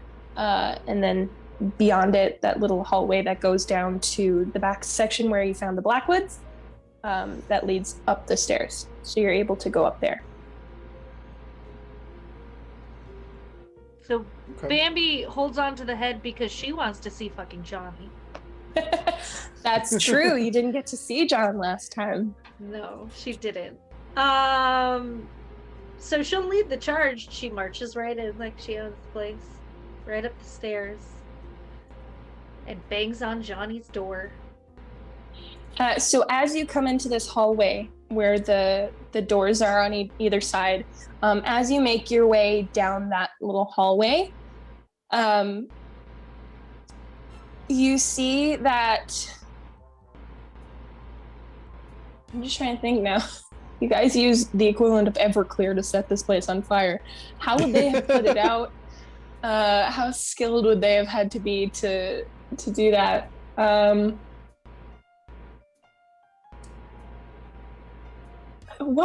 don't know. What happens when you put accelerant on a fire and then try to put it out with water? I'm not an arsonist. I don't know these things. I mean, it's So- not an oil. It's not an oil, so I can. An alcohol fire. Weirdly enough, I know this. Oh no. I have some of those things where I'm like, please don't ask me how I know this. But Yeah, it's nothing bad, but weirdly I know this. So alcohol will float on the surface of water. So like if it's a lot of alcohol, then throwing water on it won't necessarily put it out. But I mean, the alcohol was poured on other flammable things. I feel like it would probably waterlog the fuel enough that the alcohol would just burn off. yeah, that makes sense. And I mean, I'm pretty sure there would have been like sprinkler systems and things like that throughout the city anyway, because something of this nature, like something this destructive, would have put a large number of people in a lot of danger if there wasn't appropriate systems to take care of something like that. So I feel like they probably spent most of their time while we were gone to see the doctor trying to put this thing out so that the whole building didn't, structurally give out on them. So yeah, we'll say that they were able to get it under control with the sprinkler systems and all those materials being full of water and eventually the alcohol burned off and there wasn't really anything left to fuel it, so they were able to kind of nip it like that. So when you come back into this hallway, at the very back left-hand corner is where John's office was. The Blackwoods are standing outside of the door on the right-hand side, directly across from it. So they're waiting for you, but they're not waiting for you in front of the old office. Okay. Bambi will blow a kiss to the Blackwood brothers and wave at them. It's Like, so hey. weird, us having recently seen Savoy and Zahil. I know, And then suddenly here are the Blackwoods. Oh my god, I love it so thoroughly. So now we have Mira and the Blackwoods both in one spot again. God bless. So yeah, Bambi, you do that, and Xavier is the one to give you that toothy smile in response. Samson, on the other hand, doesn't really give too much of a reaction or anything. He kind of tilts his head to the side, sees you approach, sees that you are still in one piece, also sees that you are carrying a head wrapped in bandages and that your hem of your dress is all full of blood. And he raises an eyebrow and kind of tilts his head and looks at you, but doesn't ask you any questions about it. Good, because Bambi wasn't about to answer that. Yeah. I feel like there's a part of him that's not completely surprised that it would have been you to pull this off or to come back with a head in your hands. But of course, whether that's a praise or an insult, it's never black and white with No one knows. with Samson Blackwood. So I don't know. But yeah, so you approach, and Xavier kind of sweeps you a very grand bow and holds out his arm to like usher you in through the door, which Samson reaches over, turns the doorknob, and pushes the door in so that you're able to go on inside. Before we go inside, I would like Bambi to pat both of them like across the chest with a bloody hand, and just like as prideful as she possibly can walks forward. Yeah, the Samson looks down at his shirt front, and there are still kind of the splatters of dry blood on his collar. Remember when we first saw them in the fisheries? So there's still that kind of like spritzing of blood across the collar, and now he has like the remnants of a bloody handprint on his chest. So he looks down at that, and kind of scrunches his eyebrows together for a second before they relax into a neutral expression, and just shakes his head a little bit. And under his breath, he just goes, "Oh, Bambi." Xavier, on the other hand, how crazy do I want to be with Xavier? Because I feel like Xavier just doesn't care anymore. He doesn't. So in that case, and given the fact that I think it's hilarious, Bambi, you put your hand on Xavier's chest and leave also a little bit of bloody remnant on the front of his white shirt as well. He gently takes you by the wrist and raises your hand to his mouth, and he kind of like licks some of the blood off of your fingers.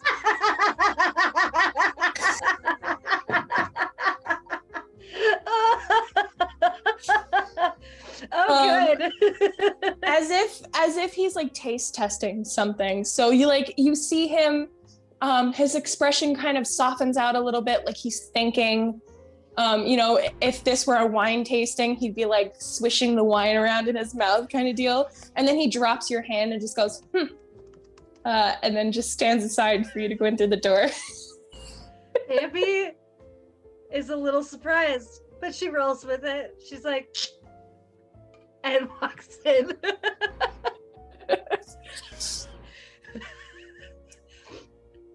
All right, yeah. So you guys are able to walk into this room. It's kind of like a little lounge area as well. It's a lot nicer. It's a personal room rather than like a general lounge downstairs. And so there's like a couch there and like a chaise longue and things like that. And there's more art in this room. It's similarly decorated. It's kind of like a replacement room for his office. And you can see that like he might be a little bit annoyed at having to move over across the hall to this extra room that he has. But he puts on a good face once you guys start walking in. You're his guests. Why would he put a sour face on in your presence,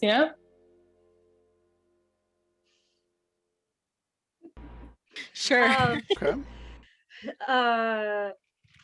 Bambi gives him her grade A charming smile, and with the others finishes the walk and sets the head on the desk like over the desk and then drops it and just like giggles a little bit, is like it just blood.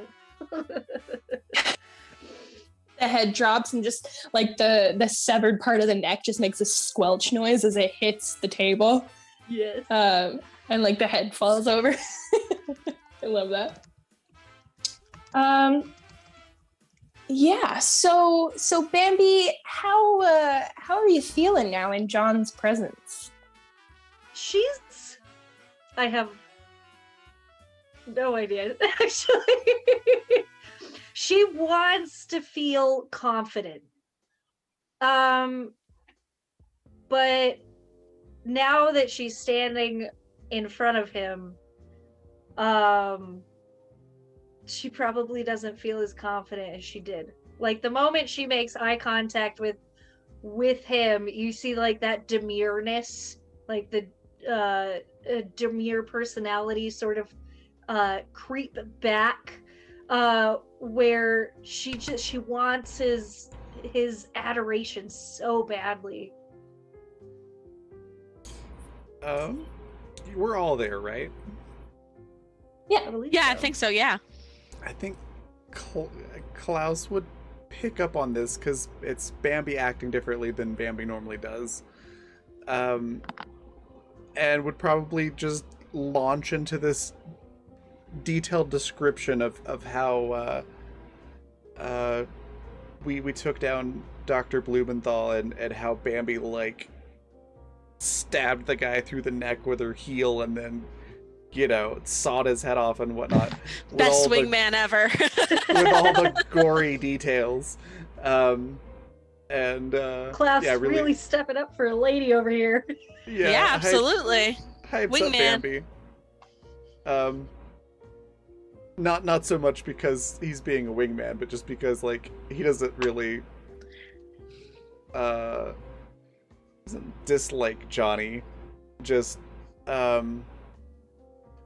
doesn't like to see Bambi like backing down.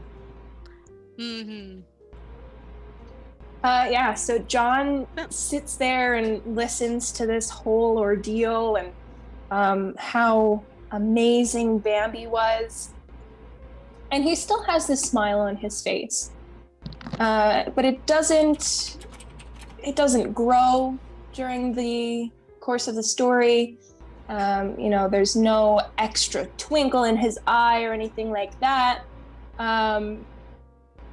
He just listens and he sits there and he's got his ankles crossed, lounging very lazily on this little sofa that they have in there, and occasionally he'll like look over towards Bambi as Klaus is telling these gory details, and you can see him kind of take in the blood on your dress, on the hem, and the stains where you were holding on to the head and where you rub the blood off your hands onto the front of your dress. So he takes in all of these things, but it's almost too loud, especially Bambi, you're looking to be confident in front of this man, and this is something that you've been waiting for because you didn't get to see him last time, right? So it's finally you're back, you're in his presence, you finally get to make contact, and he just kind of has this very monotone kind of reaction to the things you've done. And I would say you probably know this expression. Like this is probably something that he's given to you before. In tiny conversations here or there, like if he had invited you into to his little spot here, and you're talking away about this day at the lounge and this event and things that you've done throughout the day and things like this. So excited to offload this information onto him and tell him about your day, and he just has this kind of very monotonous smile about him, where it's like if I smile, if I smile and nod, then she'll eventually stop talking, kind of deal, right? Yep. And that's very much still present with him right now. So yeah, Klaus, you get to the end of your story and you hype Bambi. And John looks at you, Bambi, and he's got that smile on his face, and he says, I only expect the best from my girl. I'm not surprised in the least.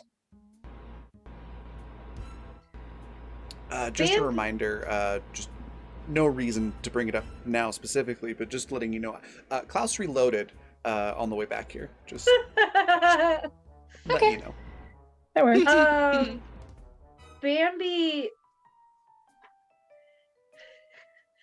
Bambi had this play out so differently in her head. Like, she knew what was going to happen. Like, she expected it. Like, this does not exceed her expectations in any way, shape, or form, except that she's now disappointed herself because, like, her smile has kind of just, like, glazed over. And she's just like, of course. But, like, everything about her body posture just sort of, like, wilts just a little bit, and she balls her hands into the sides of her dress. But I would like to roll resistance. Sure. Be my guest.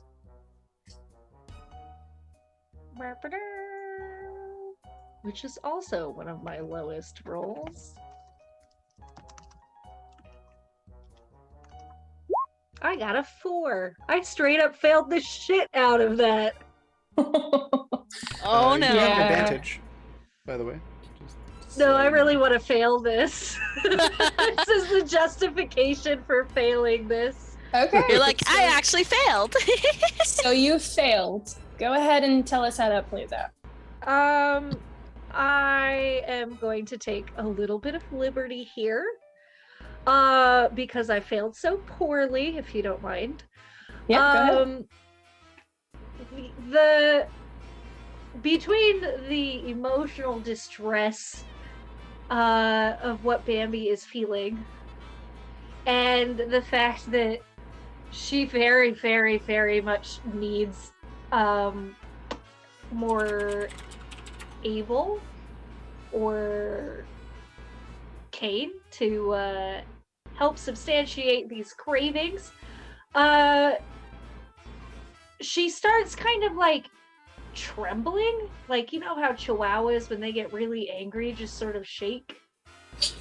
I love that you you went the chihuahua route. Okay. Yeah, It's Bambi, Yes. guys. It's Bambi. it's so fitting. And like it kind of like it takes like a couple of breaths. Like she goes from being like, so sweet, yeah, to like just kind of like shaking. And like the bloody tears dot at the corner of her eye, and a single one like rolls down her cheek, and it's just like pulling the blinds off or like unleashing a wolf, where like she sort of snaps and she shrieks, and she lunges for Johnny, like launches herself over the desk at him, like finally like her like fingers there ready to claw the shit out of him. And that's what happens because Bambi is emotional. I don't think Pepper sees this coming at all. No. She's just like, oh. I mean, I guess I could have used my ability, but here She's we a are. little cray cray. Yeah. Yeah, if Bambi's lunging at Castillo, the Klaus pull out the Tommy gun like, all right, we're doing this, let's go. I'm sorry, V. Klaus has 0 chill, so... Meanwhile, Pepper's here, like, so confused. She's, like, looking between them, like, wait, what are we doing? What? We can totally retcon, but like that's what Bambi would do. She just loses her shit. Oh boy, okay. I'm so sorry. I'm not angry. It's absolutely in character. I'm not surprised in the least. Honestly, I'm disappointed with myself for not seeing it coming. I think is the So long and the much. short of it. Yeah. That's on me. I'm gonna take the fault on this one, I think.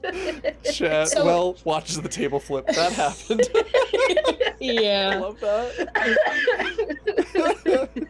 So Bambi starts to screech and makes this lunge. Everything happens relatively quick. The door was still open.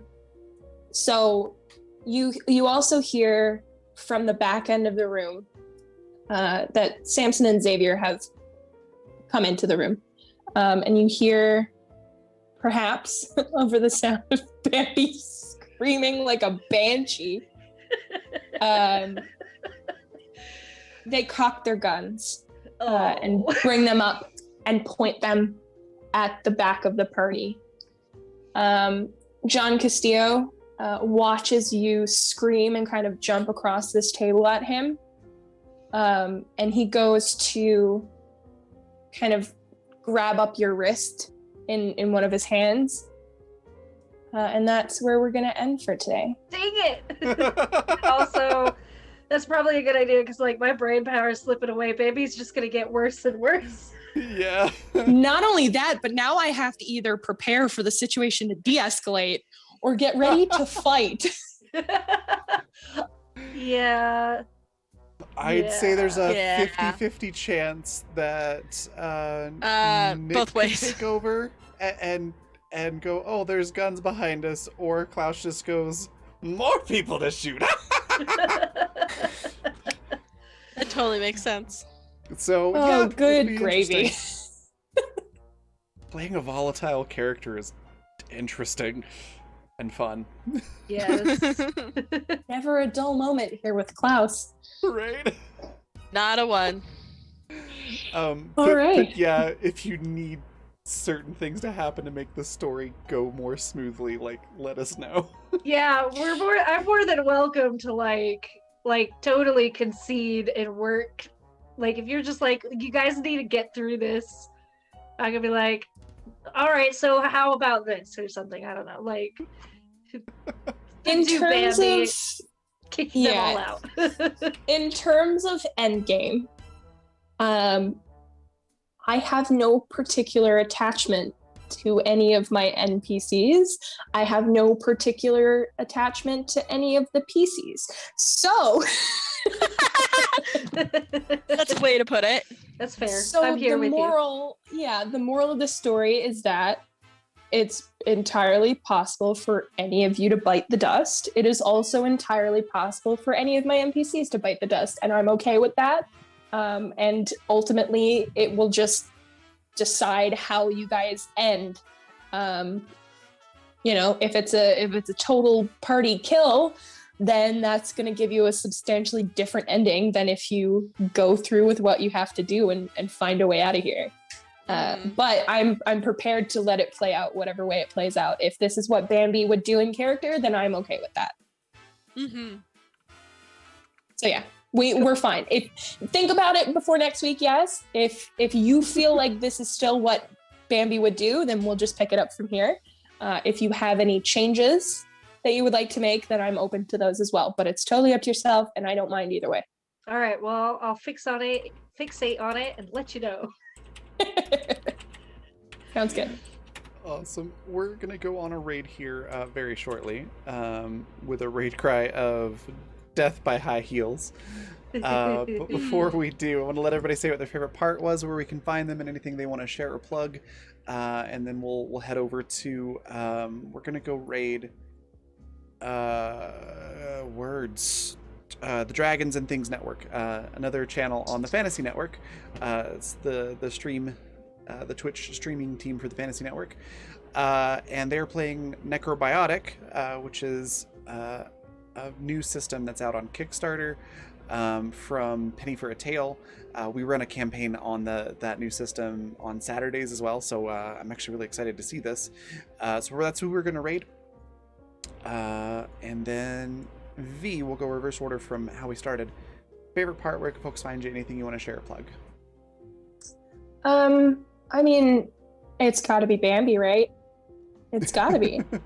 Absolutely taking all the plans that I had for any given episode and just throwing them immediately in the trash, and then using a bottle of Everclear to light that trash can on fire. That's always the way it is. It's always the way it's going to be. I'm disappointed with myself for not catching it earlier and anticipating it.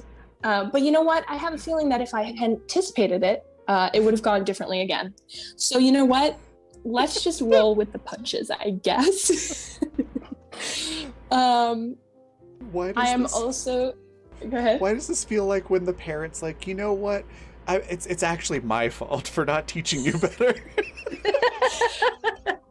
It's like those, have you ever seen those videos on TikTok where it's like reasons my mother got angry, and it's like there was a car parked in front of our house today. You know what, mother? I'm so sorry. I should have gone myself personally, jumped in that car and moved it so that it was not in front of our house. That's totally my fault. I apologize. Have you ever seen those TikToks? Yes. I love those. Haven't. That's me. I'm like, you know what? My fault. I should have anticipated my players' every move. Should have known that they were going to do me dirty again and again and again. Totally my fault. I apologize. But yeah, that's essentially what's happening here. Also, honorable mention to the fact that you guys ran Blumenthal face down in the dirt and didn't even let me fight. He had weapons stashed. He around stabbed my his- dog. That is very true. That's the bottom line. You stand Yeah. a dog, you get fucked. He had a Stabbed the dog. So shotgun don't know stashed. you didn't get to fight. He stabbed the dog with 2 scalpels. There were so many scalpels. There were indeed a lot of scalpels, and now Klaus has them. So do with that information what you may. If he stabs my dog, he's a dead man, both of them. and not just any scalpels, but Shankman scalpels. That's true. Mm. It's damn double homicide, like. That's quality.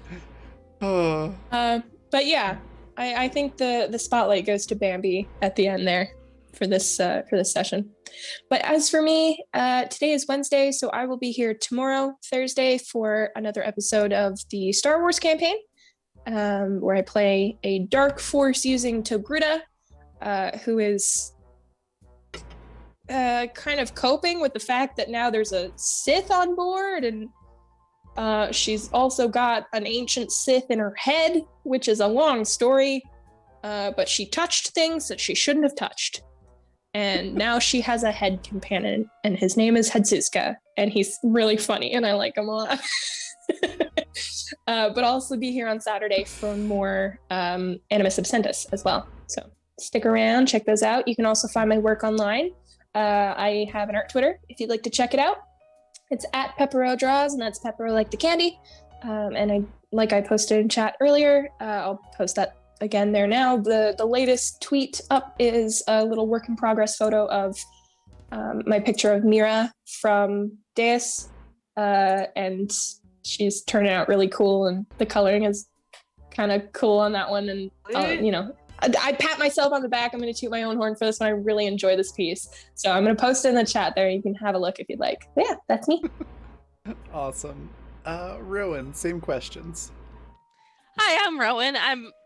My brain just completely melted by the end there, but I have to say my favorite part, definitely, Bambi, and Yeah, Bambi for sure. Just the whole like happily sawing the head off and finally getting her reality check, Poor baby. whether she wanted it or not. Yeah, She just seriously. wants to be loved, guys. Mhm. She got a reality check, and she's cashing it in.